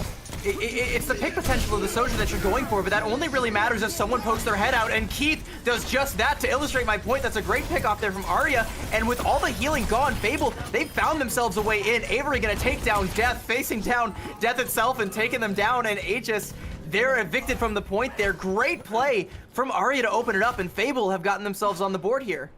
Pretty sure Arya heard me say those things and immediately was like, no, this is why the Sojourn works. And when you have that railgun charged up and you hit shots like that, especially onto an important target like Keith, you just win the fight outright. The sound barrier being committed also is a huge win. They try to use it to sustain throughout the fight, but they don't have the healing on top of it. And now that's going to be a free blade. I mean, Fable should have a free fight win here unless things go horribly wrong. you gotta look at Gusty and the sound barrier coming out there. Zoe gonna go ahead and pop the Dragon Blade. Immortality Field to try and keep Death alive, but the Immortality Field is all Death is able to find with the artillery strike of their own, and Zoe takes down Keith, and with just that Dragon Blade and the sound barrier to boot, Fable are putting in the pressure, but they keep investing actually. They're gonna pop the overclock, and they're getting some value for it, but I gotta wonder if that's an overcommitment. That was everything they had. I didn't even see the sound barrier, but it came out. I think that was in retaliation to the artillery strike, which isn't necessarily the worst idea in the world, but using the overclock after you won that fight, it's important to get staggered because it's important to force Aegis into an uncomfortable position where this is their last fight, but now there's nothing left. Like, that sound barrier could have been huge into what's going to be an upcoming Blizzard from Fifi. They have nothing except the Immortality Field. Death makes the swap. You no longer have to worry about the Bastion. You also don't have to worry about Zoe, though, because Death just goes right in with a rail shot, takes down the Cyborg Ninja there, and it's gonna be Avery getting melted down. But the Immortality Field is good, being able to weather the storm through the Maywall, but it's just not enough. It doesn't last forever. There's too much pressure, and Aegis put on the pressure and flip the point back in their favor, but 92% for Fable, and they do have a way in. We're playing a game of anything you can do, I can do better. Death makes a swap, immediately gets the first pick. They save the Blizzard. They also now have an Matrix of their own. And like I said, Aegis is completely back in this. They are completely changed their fate. They are in the swing of things. The ult advantage. They're going to have Sound Barrier 2. There's no Blade in sight. And there's only 2 fights left. I mean, if this goes long for Fable, if they get staggered out too much, this might be last fight right here. I'm looking at Avery with this Gravitic Flux. They pulled out a miracle out of a hat before, but can they do it once more? Ant Matrix for Ant Matrix, both teams not wanting to show too much face, take too much damage early on, just gonna kite those ultimates out until they expire, and now it's Gravitic Flux for Gravitic Flux, Sound Barrier for Sound Barrier. Fifi, though, is holding onto the Blizzard, and they're gonna go ahead and let it rip. The Sound Barrier from Gusty to try and keep everyone alive, but that should mean a free Gravitic Flux, and Avery isn't able to use theirs. Mari gonna pop their Gravitic Flux. Sound Barrier comes out from Jay, and there is nothing that Fable can do to withstand all of the health bars, all of the damage, all of the ultimates that Aegis came out here with, and despite a close performance here on Labs, Aegis will take Antarctic Peninsula 2-0. That's our first 2-0 of the day here on Control. I'm not feeling so great about what my personal hope was, that we go to a third map with performance like that. Again, it was close, it was neck and neck, but it just seemed like they had that clutch factor. Every time they needed something to go their way, it did. The swaps, the positioning, the ult bank just being a bit better, it all worked out for them. And I'm just gonna go back to kind of that first fight. Death on that Bastion, I feel like, has been a big difference maker, but even when they swapped the Sojourn, immediate impact. That first pick was like a statement elimination, saying, hey, I've swapped, I'm mirroring you now, and I'm still gonna be the one who's doing better. And what a statement it was, being able to just run the rest of that sub-map all the way to 100 and take it 2-0. In order to really get value out of the Sojourn, like I said, you do have to either catch someone out of position and get that rail shot onto them, or you have to try and take off angles. And if you're doing that, you're not putting out the same amount of pressure onto the enemy tank as the Bastion is. The enemy tank can't play as safely as they want to. They have to try and be safe. And with that being the case, the rest of your team just doesn't really have space, so you have to come up huge with some of those rail shots, and both Sojourns were able to do just that, but it ended up being Death that got the better of that exchange in that fight, which is, I honestly, honestly, I think what actually dictated the whole thing, because if you look at the Sigmas going back and forth, both Sigma players, Avery and Mari, are playing near flawlessly with each other, but it's just who is forcing errors from the rest of the teams around them, and it's Fable that are making a little bit more of those mistakes, forced or unforced, and Aegis that are capitalizing on them. Death comes from us all one way or another right now. It is going for Fable's backline, but I also want to go back to a play we had talked about a bunch when it happened. The very unfortunate Ajax that happened back on map 1. And I was saying, you know, if you lose map 2, you're going to be kicking yourself for this, because that was your opportunity to win. If they hit that sound barrier, and it's not like, I'm not going to like call anyone, like obviously it's very unfortunate if you're the Lucio player, Gusty, but there's so many factors go into it. You're in the Gravitic Flux, you're being focus fired down, everyone hears you cast the ultimate, and that sound, that voice line goes out before you actually land on the ground or actually use the ultimate. And it has one of the longest cast times in the game too. But that could have been a complete change. We could have seen, you know, sub map 3, that could have been it going Fable's way, but it did not. And just as you were saying, like near flawless from both of these Sigmas, putting out pretty similar numbers. Except when you look at eliminations, I think that's the big thing. We noticed this in the last series too. It's not about damage necessarily. or even damage blocked. It's about helping your team get those eliminations. My eyes personally gravitate down more to the damage blocked and the deaths on the side of Avery, because if you look at like the damage is pretty similar throughout, and I feel like if you're on the winning team, that eliminations is going to be just a little bit higher, but that shows how much pressure Avery was under, especially from the Bastion. They can't exist comfortably. They have to block so much damage, and eventually they're going to crumble because Mari is just not under the same pressure. She can just go ahead and dish out all of the hurt that she wants, continue to take all of the space, continue to push Avery and the rest of the gang back, and there's not a whole lot that they can do about it. I am a big believer that Bastion is kind of the major driving force in the meta. I am begging and pleading for a Bastion nerf to make the rest of the tank cast playable. I'm glad they killed dive meta because Winston was lingering around for just a little bit too long in the meta. But like, did they have to like not only kill it, but just like nuke it entirely at a subatomic level by having Bastion become this now driving force between every team composition? Like, come on. Well, unfortunately, that is going to be the current meta. The current patch notes still in favor of Bastion for the time being. I think it's interesting, though, because you can also notice, like, the deaths was way lower on the side of Mari, and I think a big part of that is because of that Bastion. Like you said, like, it's not fun to play tank into Bastion, but you don't have that answer on the other side. It doesn't work, and Sojourn is great at picking off squishier characters, supports, other DPS because of that railgun, like, fully charged and the headshot capability.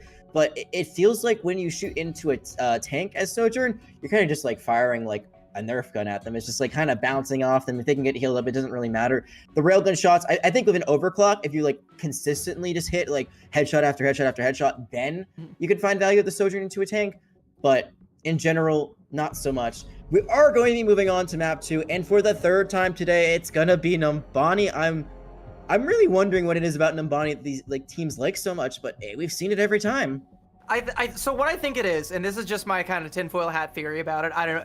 It might be a complete misread of the meta right now, but because a lot of these teams are playing like that Sigma poke composition, they want to play the hybrid map that lets them have the most control over high ground on the defensive there, where they know that they can just melt down a dive composition. I think a lot of these teams are playing for that defensive hold, and if they're not able to get it, then they're just playing what they've been practicing, what's been their biggest strength, what are they able to get out of it.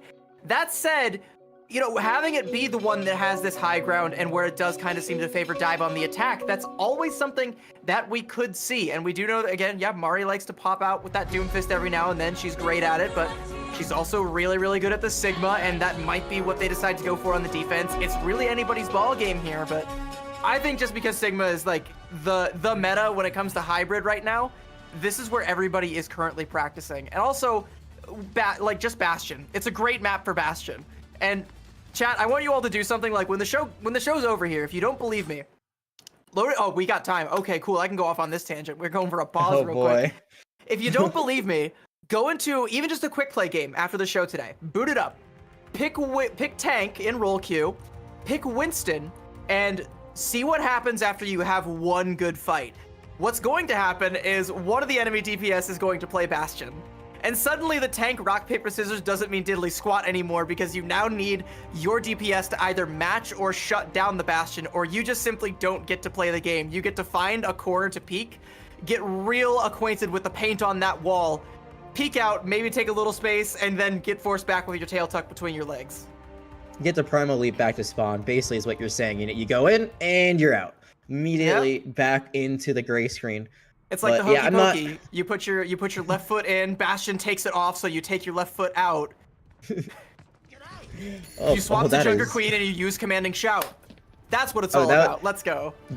That was a really good rhyme. You know, kudos to you. That was very well thought out. We gotta make a parody of that. Someone gotta make a parody of that one day, but I can audibly hear the cringe coming out from all of chat for that one. Good.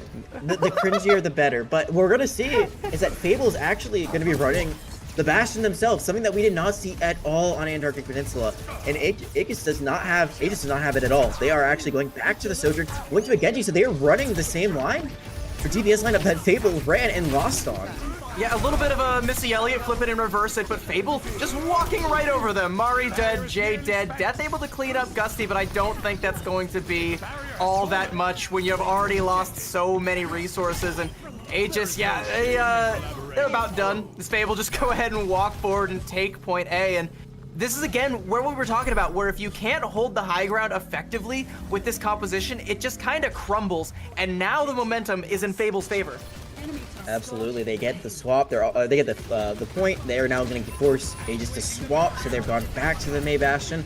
And I think the most interesting wrinkle of this is the Illari. So a lot of damage, a lot of potential healing, as long as that pylon is up online, and there it's taken off, so not as much healing capability. It doesn't allow them to speed in though, which is something that we've seen a lot of these Sigma comps do, despite it being more of a poke-based style. They have no really way to engage, they have no way to disengage, and they can get run through just like they are right now. Yeah, once you scout out that composition and you realize that the Illari is not great at close range, you go in and you close the distance, but it might have been too little too late because Fable already had the Captive Sun. Z Panther just puts out so much damage and so much healing that they already have that ability. And sure, Aegis might have tried to run and close the distance, but they just ran into a brick wall. Captive Sun is one of the least extensive ultimates in the game because you do so much with her. You get ult percentage from her healing pylon, as well as the damage that she's outputting. So it's the best of both worlds. It's a very powerful ultimate if you can land it there. It does. It helps get 2 off the board. Now, Aegis, they are scrambling. They are trying to find a way back in. They're going to use an Ant Matrix to try to make it happen. It's a great place, Ant Matrix, but the wall kind of works a little bit against them there from Fifi. They can't really, commit too much, and Fable are able to duck and dodge it, but the remaining members of Aegis drop off the high ground, weed out those that were ducking in the trenches from Fable. And Fable, they don't expend any ultimates, but they are still forced to back out, and Aegis have found themselves that defensible position at the end of point B. It's going to come down to Jay, I think. I mean, they are still 25% away right now from that sound barrier, so there is still a lot of room to go before they actually get up to it. And there's so many ultimates from Fable, everything except from that Captain Sun, but they lose Arya.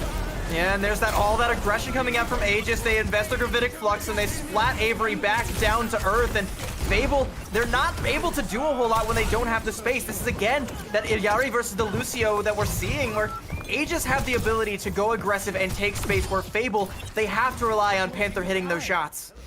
Yeah, and it's easier said than done. I mean, there's a lot of amazingly talented flex supports in Calling All Heroes, but Panther is one of them. Even with that being the case, it's just who do you even take out on the side of Aegis? I mean, it's really Baptiste or bust, because Jay can run around, the Sigma is tanky, May is tanky, Bastion is literally a tank. So you can create some space now, and this is huge, because now you can do a lot of damage, and they're really worried about you firing through the Ant Matrix. But other than that, if they run into you, you're gonna be much less useful. That's a little bit of BM for Arya to go for death there with that artillery strike as both Bastions popped it. But Fifi gonna go ahead and pop the Blizzard, and the Captive Sun comes out from Z Panther, but it's not enough to get much of anything as Aegis, they're looking pretty strong here. I take it back, actually. The Captive Sun takes down Keith and Fable. They're still in this, and they're still pushing the cart. Aegis, they might have just fumbled it. They get the Blizzard, and Z Panther's actually caught in it. But despite that, they still get the elimination. Now they've swapped onto the Lucio, and that's a 4-mana time bank. That is so much time to work with on Numbani. And as you can see then, they're struggling. They're trying to find something that works. They've swapped Death to the Ash now after the Bastion just wasn't enough. And Fable still has such a healthy ult bank. They are so close to that duplicate, not too far away from the Gravitic Flux. They are making some great time. We've seen so many teams get stalled out here on this final point, especially around this bend. Can they be the difference maker, or will it be the same story we've seen thus far? Death made a swap over onto the Ash, but I don't know if there's really a good angle to play here. I think you're essentially just playing for the Dynamites there, but speaking of Dynamites, there's going to be a Dynamite play coming out from Aegis. They're going to go ahead and pop that sound barrier, trying to go aggressive and trying to take some space, but Avery does not want to let them do it. Another Gravitic Flux, and Z Panther gonna just snipe Jay out of the sky like heat shooting, and with the duplicate from Zoe, Fable can just keep the pressure on. Mari pops the Gravitic Flux and takes down Avery, so Aegis are still lingering around, but I think they've taken too many casualties. Fable are just going to keep marching forward. Well, they do lose Arya though, so they should get at least a little bit more progress. They won't get stuck on this first bend, but I think that's about all you can get. Now it's time to completely back off. Will they get found out? It looks like they will just barely get out. That's a nice shield placement by Avery to help make sure that the rest of the team is able to survive through that. And they still have Captive Sun. They still have the Ant Matrix. And yeah, you're right. Death used Bob. I didn't even see it on the field, and they got really no value from it. I mean, it buys them just a little bit of time to get this corner position back, which is what you want. This is where you want to hold if you're Aegis, but as far as ults, the coffers are running quite dry for Aegis and Fable. They have everything they could ever want. They could just go ahead and throw away this artillery strike realistically, use it to force out some ultimates and force some positioning, and they're gonna get all the positioning. The Captive Sun goes in, Zoe goes in with the cleanup, Keith is down, Jay is gonna follow, and Fable, they press the advantage, they invest where they need to, and they are marching in towards the checkpoint. Is there even gonna be anybody left alive to touch the body block onto Mari? They don't want to let her get the touch. She does get a little bit of those toes on the point and takes down Z Panther, but is gonna fall for it. And now it's just Stagger City, the Lucio and the Tracer to try and stall. Avery with the Gravitic Flux to remove them from the payload, and that's gonna be Fable capping Numbani. And that is a statement map. Minute 43 on the clock. Plenty of chances to hold on defense and at least are guaranteed to force extra rounds. And they needed that, especially after getting 2-0'd on control, especially the way it went down when they were so close to that first point. But again, the Lucio ultimate didn't go out. And even on the second point, a very back and forth engagement that just ended up going the way of Aegis when it was all said and done. Fable, they bounced back, they answer back, and now the ball is all in Aegis's court.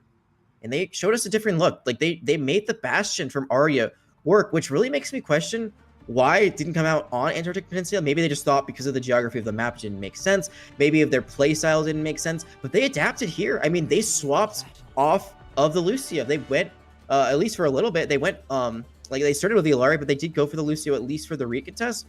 I do think the Illari is actually enabling them a bit more. You can see like kind of that consistent damage coming in from the backline a bit more than the speed. But now that they're on defense, I'm a bit worried because they are going to get run over if they're not able to push them back. Yeah, it's going to be up to Jay on the Lucio there. I mean, I've read a couple Fables in my day. I'm familiar with the hero's journey. You got to have the struggle, and boy, was there the struggle on Antarctic Peninsula. There's now a mountain to overcome, and it starts here on Numbani. And with that attack, they do seem primed to be able to do just that, but the next task, the next step in the hero's journey is to play defense, and we'll see if Panther is able to keep it up, see if they're able to keep getting some of those big shots on the Illari. I was very impressed, and if they continue to leverage the high ground, they might be able to keep that momentum up, but as Aegis approach here, wheels go down, speed boost comes out, and everybody from Fable getting run over. Avery and Gusty are so low. Avery is gonna fall. Gusty gonna go down as well, and Aegis take this high ground essentially for free. And yeah, you can leverage the other high ground, get all the pick potential, all the damage you want, but it doesn't amount to anything if you don't have a tank to hold space. With how many games on Numbani, I'm wondering if we're finally going to see a team just try to play the opposite high ground instead of trying to hold this first one of a split approach. Because it has not worked so far. Every team, unfortunately, for on their defense, is just going to absolutely run over. Even without the Lucio. I mean, we saw Fable do it themselves. Now they're going to get run over a little bit themselves. It's that first point was given up very quickly. And again, this is like, they take out Fifi, so that's huge. But the struggle that I'm worried about is like with that Lucio speed, they can just continue to push and push and push on the side of Aegis. They're going to keep pushing, though, despite losing Fifi there, and they do indeed push back as Avery gets fouled, as does Gusty and Panther, and Fable, they're going to keep falling. They have to continue to fall back as Aegis just keeps marching on forward, and you keep talking about, you know, the Lucio versus the Ayari. As good as Panther is, the Lucio just enables that march forward. It makes it so hard for Fable to even have a minute to breathe. Yeah, the Ayari really enables you as a player to hit those headshots and get eliminations, but the Lucio enables the entire team just to run in and absolutely run over your opponent. So that team-based style has been working for Aegis thus far. They're taking the high ground. They're only leaving Jay on the card, so they're trying to really play aggressively here. Maybe try to zone out the people that are caught in here. They actually might be able to get them, but it's going to be an immortality field, at least saving the day for a bit, but Zoe not able to get out. It's a great immortality field that comes out from Gusty, but it is not enough as Zoe does fall, like you said, and Gusty, she's gonna follow, and the rest of Fable are just collapsing like dominoes, being suffocated under the pressure that Aegis is mounting right now, and this is a blazing fast time. 5:47 in the time bank to try and cap point C. I feel like we might be heading for extra innings unless Fable is able to dig their heels in deep. It's gonna have to be the defensive hold of a lifetime, maybe swap some things up. They do have the Captive Sun as well as the Ant Matrix and shortly the Gravitic Flux, but I mean, Aegis still has so much to work with. Artillery Strike, the Gravitic Flux, their own sound barriers right around the corner. They might just get run over here, even with Fable having some ultimates here. They're going to be just, oh, they get one right off that. They get two. Yeah, that's a great play there from Avery, and they still have the Gravitic Flux if they need it. Mari went ahead and popped hers and took down Gusty for it, so a little bit difficult for Fable, and Avery is not actually able to get the Gravitic Flux off, but doesn't even really need to, because the rest of Fable come through and they're able to stabilize, at least for the time being. They now have control over this corner, and with that Gravitic Flux, can potentially start an ult cycle that keeps them in this map. And Jay used the sound barrier. That is massive. There's nothing to counter the blade, the Gravitic Flux. I mean, there is a mortality field, but that can be destroyed. So there's nothing that is like going to be as powerful as that beat, and that's going to be the Gravitic Flux being used. Yeah, there's no immortality field needed. Keith very confident that they don't need it. Jay does fall though, and the rest of Fable can go ahead and march forward with their, like you said, no sound barrier to stave off the pressure, so the pressure does mount, and Fable, they're sitting pretty right now, and they still have that beat. Or sorry, they still have that blade. And they can just kill time. I mean, that's what they're doing. They go for one pick, they back up. The Air Matrix is going to be thrown into their face. See what they can do. The blade, it's not going to be able to come out. Arya pops the overclock though, but Zoe is not able to pop that Dragon Blade, and the overclock has just clocked out. Arya falls, and Aegis have finally gotten themselves back into this, and Fable on the back foot. It's going to be almost a team kill. It's a little bit staggered there. Zoe gonna be the first one back with that Dragon Blade, but Aegis, they are now once again primed to suffocate Fable and entirely snuff out what little flame they were able to stoke there on their defense. Avery coming out to try and get the touch, put a little bit of damage out, but there's gonna be a lot of damage coming their way. Here comes the Captain's Son. Death is going to fall though. That is great news if you're Fable. Dragon Blade gonna come out, and there's still no sound barrier from Jay to stop it, so Zoe gonna find a 3K with it. Fable stabilize. They do stabilize, but for how long? That was a lot. I mean, they used the overclock in the last fight, played as well as Captive Sun in this one. They do have an Air Matrix that can potentially stave off pressure, but if Jay gets that beat off in time, if they're able to get the sound barrier, they could just like run straight at them. They can run past the Matrix. It's not even a problem. They'll have all the overshield in the world that they'll ever need to get through that, and they might be actually able to catch some of the members of Fable off on high ground. It looks like they get out just in the nick of time. That almost happened for the second time. We saw that happen previously on that second point. But they're gonna be able to drop from here. This is gonna be great positioning. All eyes for me right now are on Gusty and the way that she's able to use the immortality field, because Aegis have that wombo combo, that Gravitic Flux and that artillery strike, but Death falls before they're able to use it. Arya with a great heads-up pick off there. They got to invest their Gravitic Flux without that artillery strike, and turns out they don't even need it as they turn Arya into a pancake there on the pavement. Panther getting the pick off there onto Jay, and there's still members of Fable able to keep the cart in contention for now. Zoe takes down Fifi, and it's so back and forth, and it's just Mari left for Aegis, not able to get enough to get the cart fully capped. The spawn advantage just too much, too insurmountable. Aegis still not able to complete, and Fable still cling to life.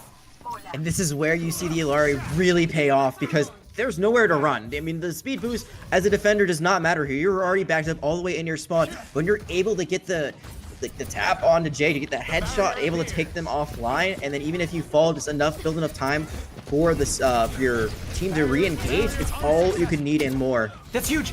Zoe with the pick off there onto Fifi, and Zoe has that Dragon Blade if they're able to use it.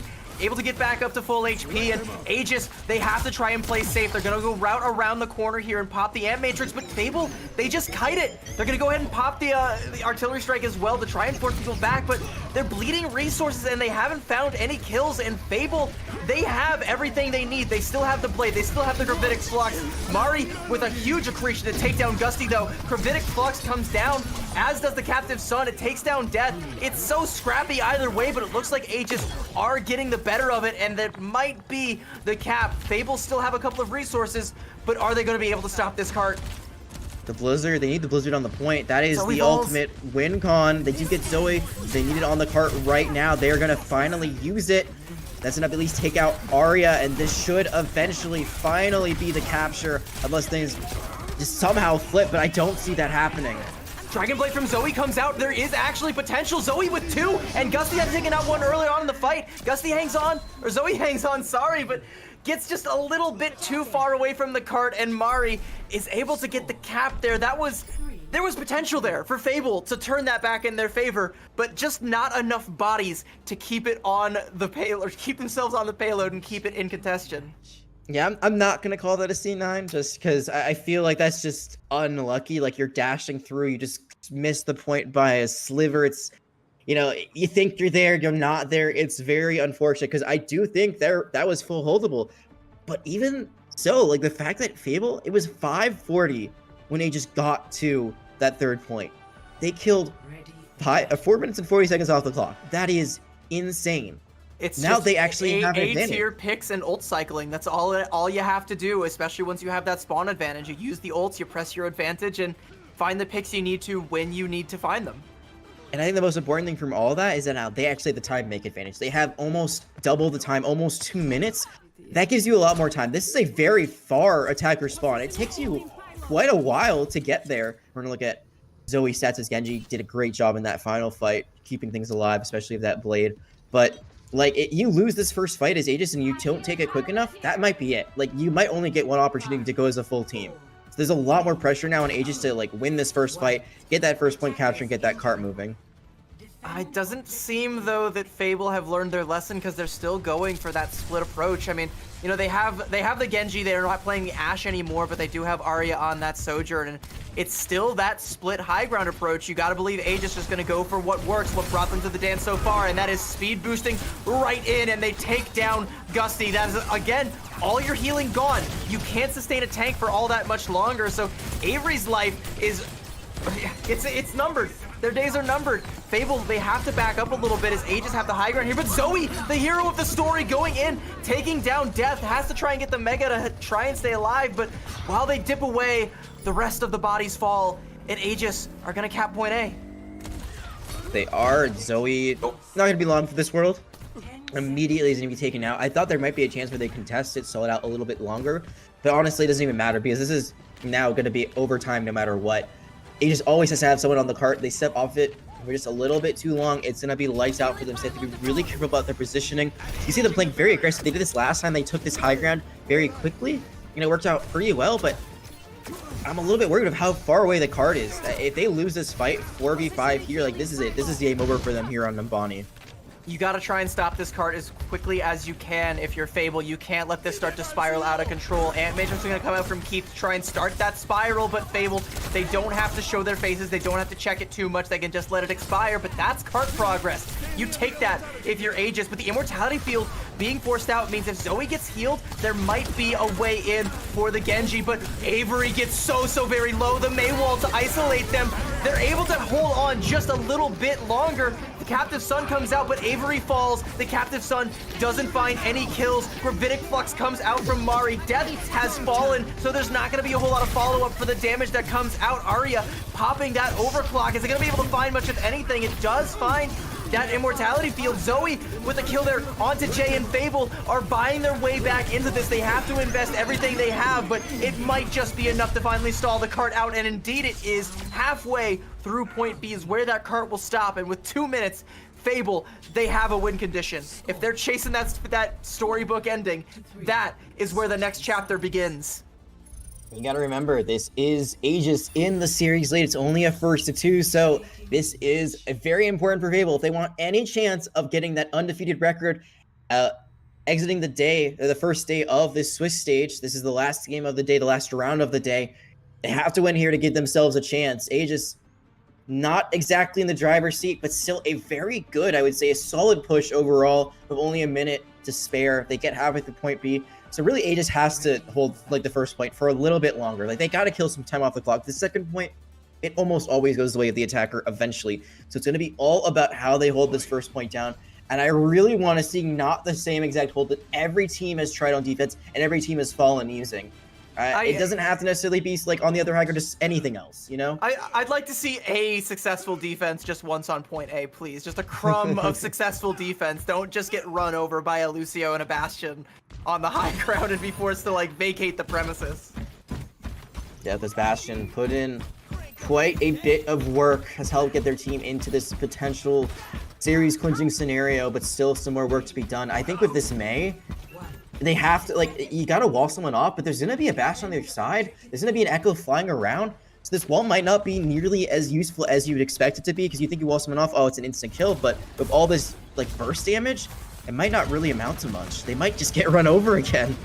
There's still no Lucio though, so you have to be careful. Panther has to be able to keep the heals up and hit the shots, and Zoe has to come in from behind and get the big sticky bombs. But Avery is there with the damage, and Fable, they're able to stabilize. They're able to just bait Aegis into their trap, and that's a team kill. And if that isn't a point 8 cap, I don't know what is.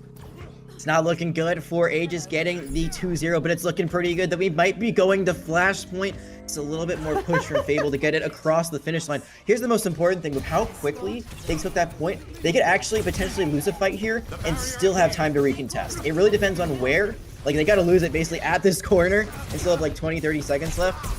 But it's possible. So they've given themselves, you know, a condition where they can lose and still lose a fight and still potentially win out the map. So there's a lot on the line here. Because they cap so quickly, though, Aegis did actually get really good spawns, so you can see how close they're able to hold right now. Fable has to find a kill and hopefully do it close enough to overtime so they can start to leverage those OT spawns. They gotta try and go in and make this fight quick. A nice wall there from Fifi to try and segment off Avery, but it's not able to confirm the kill. But they do find Gusty, but the Gravitic Flux comes out. Is it going to find anything? It looks like everybody from Fable is still alive and healthy. The Gravitic Flux from Mari isn't able to find anything. Avery is just killing everyone right now. That's a 4K for Avery, and Fable, they keep their feet on the gas. They're still alive. One more fight, and they may have bought themselves into map 3. Avery really stepped up to look at those stats. 44 elim, 17,000 damage done. Really showing that you can be a DPS on a tank. And here we go, final fight. This will be a recontest. They swap to the emergency Reinhardt just to charge back in. The Reinhardt and the Moira, they're on fast heroes. The only hope they really have is that sound barrier. But Jay gets Ajax. They're not able to use the sound barrier, and the Captive Sun from Panther comes out. All the damage coming in. The kills are going Fable's way. Keith is able to find Gusty, though, and Panther is very low. Has to try and take a little bit of a dip behind cover. No way. For good measure. But Fifi with the Blizzard. Everyone from Fable, they're falling at the final hurdle. That pickoff onto Gusty was everything. And Aegis, they're able to stabilize. They're able to stay alive. There's still just a couple of members to try and dislodge. You've got Panther taking a timeout in the corner just to keep the payload in contention. Gusty is back on the Lucio. Avery back in on the Doomfist, but there is no taking Aegis off of this payload right now. They are glued with Gorilla Glue onto the top of it. That duplicate comes out from Zoe. Are they able to find anything with it? Avery falls. The Shatter isn't able to go off. Arya with the overclock finds a kill, but it's not enough. There's not enough bodies, and it was so close. But Aegis are able to hold on with the emergency rush pick, the emergency Reinhardt and Moira. They broke the glass, brought it out, and despite heroic plays from Fable, Aegis take this series 2-0. That is heartbreaking. That is a heartbreaking way for this series to end. It looks like Fable had cracked the code. They get such a good first attack. They win this fight pretty solidly, but I think the issue is they just used too much to win that fight there. They had time on the clock. They could have lost it. They licked their wounds, backed up, gone for another fight after, but instead, they allow for this swap to come out. The Ryan brawl with Moira, and it works. They just swing for the fences. They get all the damage in that they need. They sustain so well. Moira, everyone thinks about Moira as like, oh, just, you know, DPS, just like completely does damage the entire time. No aim, no brain, etc., etc. But her healing orbs are crazy. They do so much healing, and you saw it come out at the very end. It's what kept Mari alive, and it's what kept their team in the fight. Aegis taking one of the most amazing back and forth first of 2 series I've ever seen in my career, and they are punching their ticket to 3-0. They are now one of the teams to beat, looking very, very good throughout this Swiss stage. Absolutely. I love the pick from the Reinhardt pick from Mari there. Fable, I mean, my heart goes out to them because that was so close. That is a very crushing way to lose Numbani if they're still chasing that fairy tale ending. Luckily, we're only in Swiss stage, so there's still a chance. They still have a winning record. We may still be seeing more of them in playoffs, and I want to see more big plays coming out from Avery if that's the case, because that 4K was absolutely everything. To play like that and for it to be that close, it's crushing. There's no other words to describe it. To feel like you did everything you could and to come up just an inch short. There are more chapters to this story for Fable, but today was not their day. The heroes of this story are Aegis. Yeah, their enemies, their villains, Aegis. They win this round, but the heroes always rise up once again, and I'm sure Fable will find some good footing later on as we continue on here in Congo Heroes Minor 3. I just gotta say, like, you could see the heart and soul from these competitors. I think, you know, we could say, oh, maybe we saw a little bit of trolling earlier on, but this was just all out, constantly, like, top performance level play. Everyone was giving it their all, and mistakes happen. It's just, you know, this is not the best decisions happen, but everyone gave it their all the time, and that's all I could ask for. You don't even have like player cams or anything, but I can just tell, like, you know, from the way they were playing, the way they were setting these fights up, the rotations, the ult management, all of it, everyone was giving it 110%, and that is exactly why we're here. Yeah, it is called calling all heroes for a reason. We put out the call, and these two teams damn sure picked it up and answered, and they came to play. And again, just so close for Fable there. All of the series today that we've had today have been super, super close. The score lines don't reflect it despite being 2-0. I cannot wait to see what these teams do for the rest of the tournament, because we still have another day of Swiss play, plus the playoffs next weekend. And I want to see all the teams that we saw today go the distance. But Aegis is definitely going to be a big threat, someone that might just go the distance, still boasting that perfect record coming out of a barn burner against Fable. It's pretty crazy, you know. Not gonna say like on paper they don't look good, because they have some very strong players, as you mentioned, but I don't think, looking at the initial like draw of the Swiss stage, I would have said like, this is a team that's going to be 3-0 after day one. This is a team that's going to be undefeated after day one. But they are proving they're proving the doubters wrong, and they're going to march forward. At least, like, at worst they finish 3-2, which is huge, because that's not necessarily going to lock up a spot in the playoffs, but that is going to get you very, very close to one. Look at the difference that the Bastion makes, that we kept alluding to. Look at the damage that Death put out. And sure, that's, you know, a little more than double the damage for roughly double the time played, but it's value. This hero is driving the meta, and, you know, he's not a must pick, but if you pick Bastion and you put the enemy tank under that much pressure, it just equals wins. It just puts so much pressure and forces so many errors, so many misplays out of the enemy team, that they're just scrambling to try and find a solution, trying to find a way to deal with you. And sometimes there were glimmers where Fable was able to do just that, and they even did indeed force Death off of that Bastion time and time again. We saw that, you know, kind of high death count, but despite the death count, the value was there. Aegis got so much value out of that pick, and Fable just weren't able to match it. And you know, my personal belief is that that's what it comes down to. But you could also say that it comes down to how close that last fight was, how close it all came down to in the very end. But we're gonna have an interview with one of the members of Aegis to see how they feel once they've taken a minute to breathe, unclench for a little bit, because that was a clencher there towards the end. Yep, we're gonna be taking a break, so interview right after that.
welcome back, everybody. I went a little hard there. My voice is still recovering from that last fight there. So thankfully, I get to be joined by Mari coming in from Team Aegis, the winner of that last matchup there, to help take some of the pressure off me, and hopefully she's got a little bit of pressure off of her after that one. It was a very close fight, but Mari, how are you doing? Are you excited to be back for another Calling All Heroes tournament?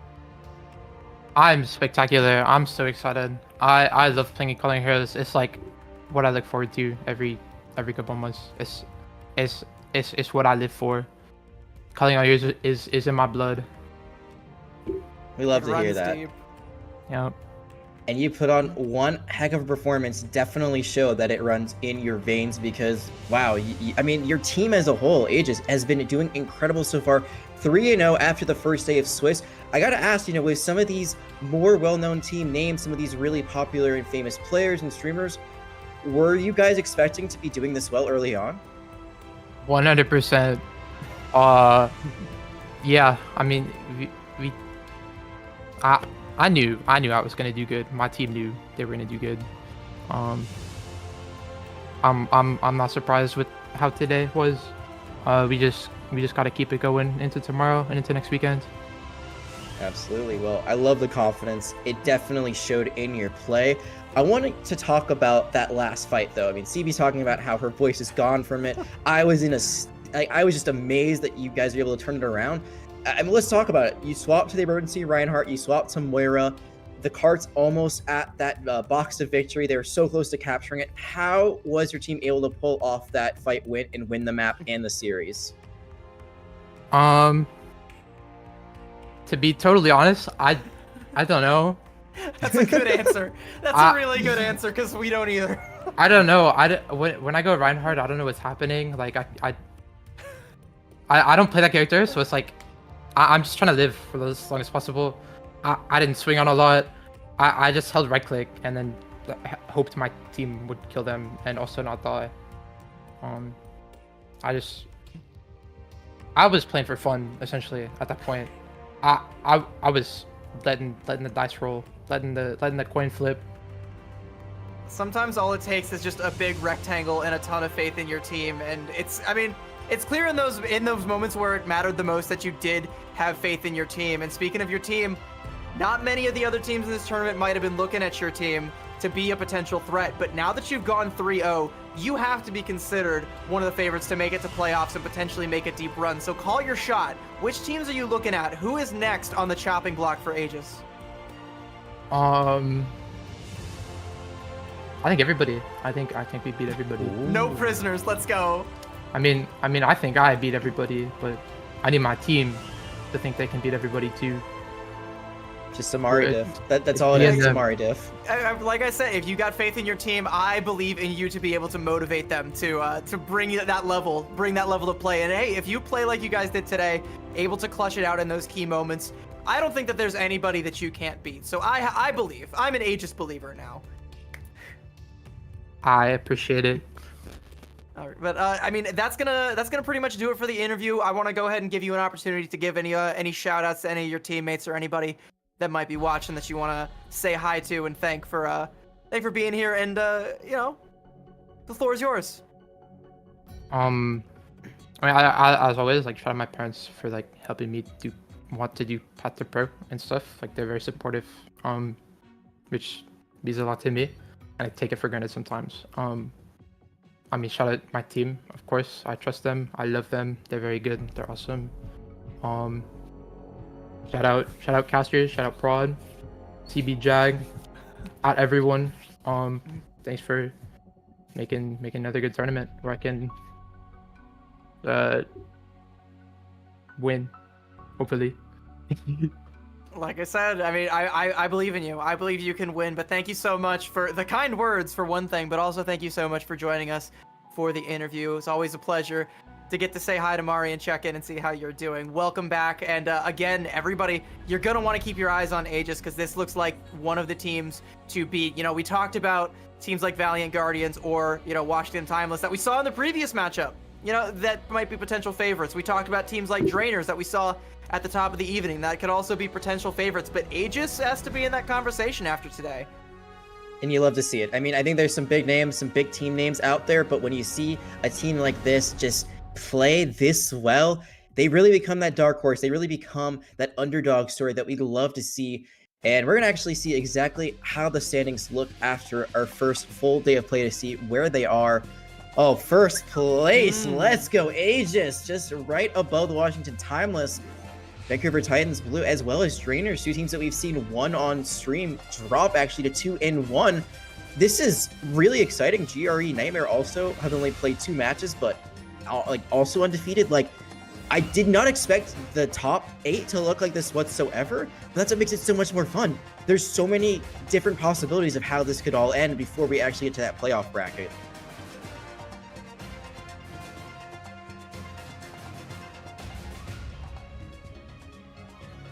Unfortunately, it looks like we're having some production issues. Hopefully we can get CB back in here in just a moment.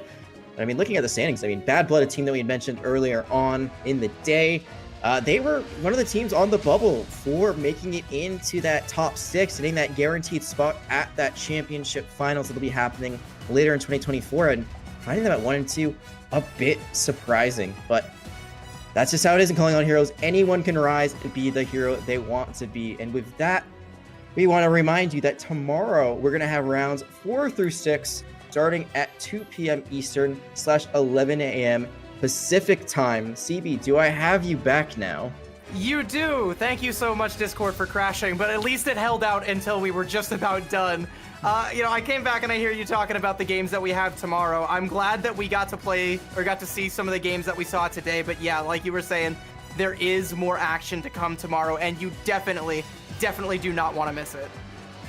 Absolutely. We'll be seeing K-Wing and Chef Billy, our good friends, and other casters that are just amazing and in the scene as part of this amazing community, going to be taking the mic for us tomorrow. So you want to be there for that. But I think that's all we got for them tonight. Just about. I mean, thank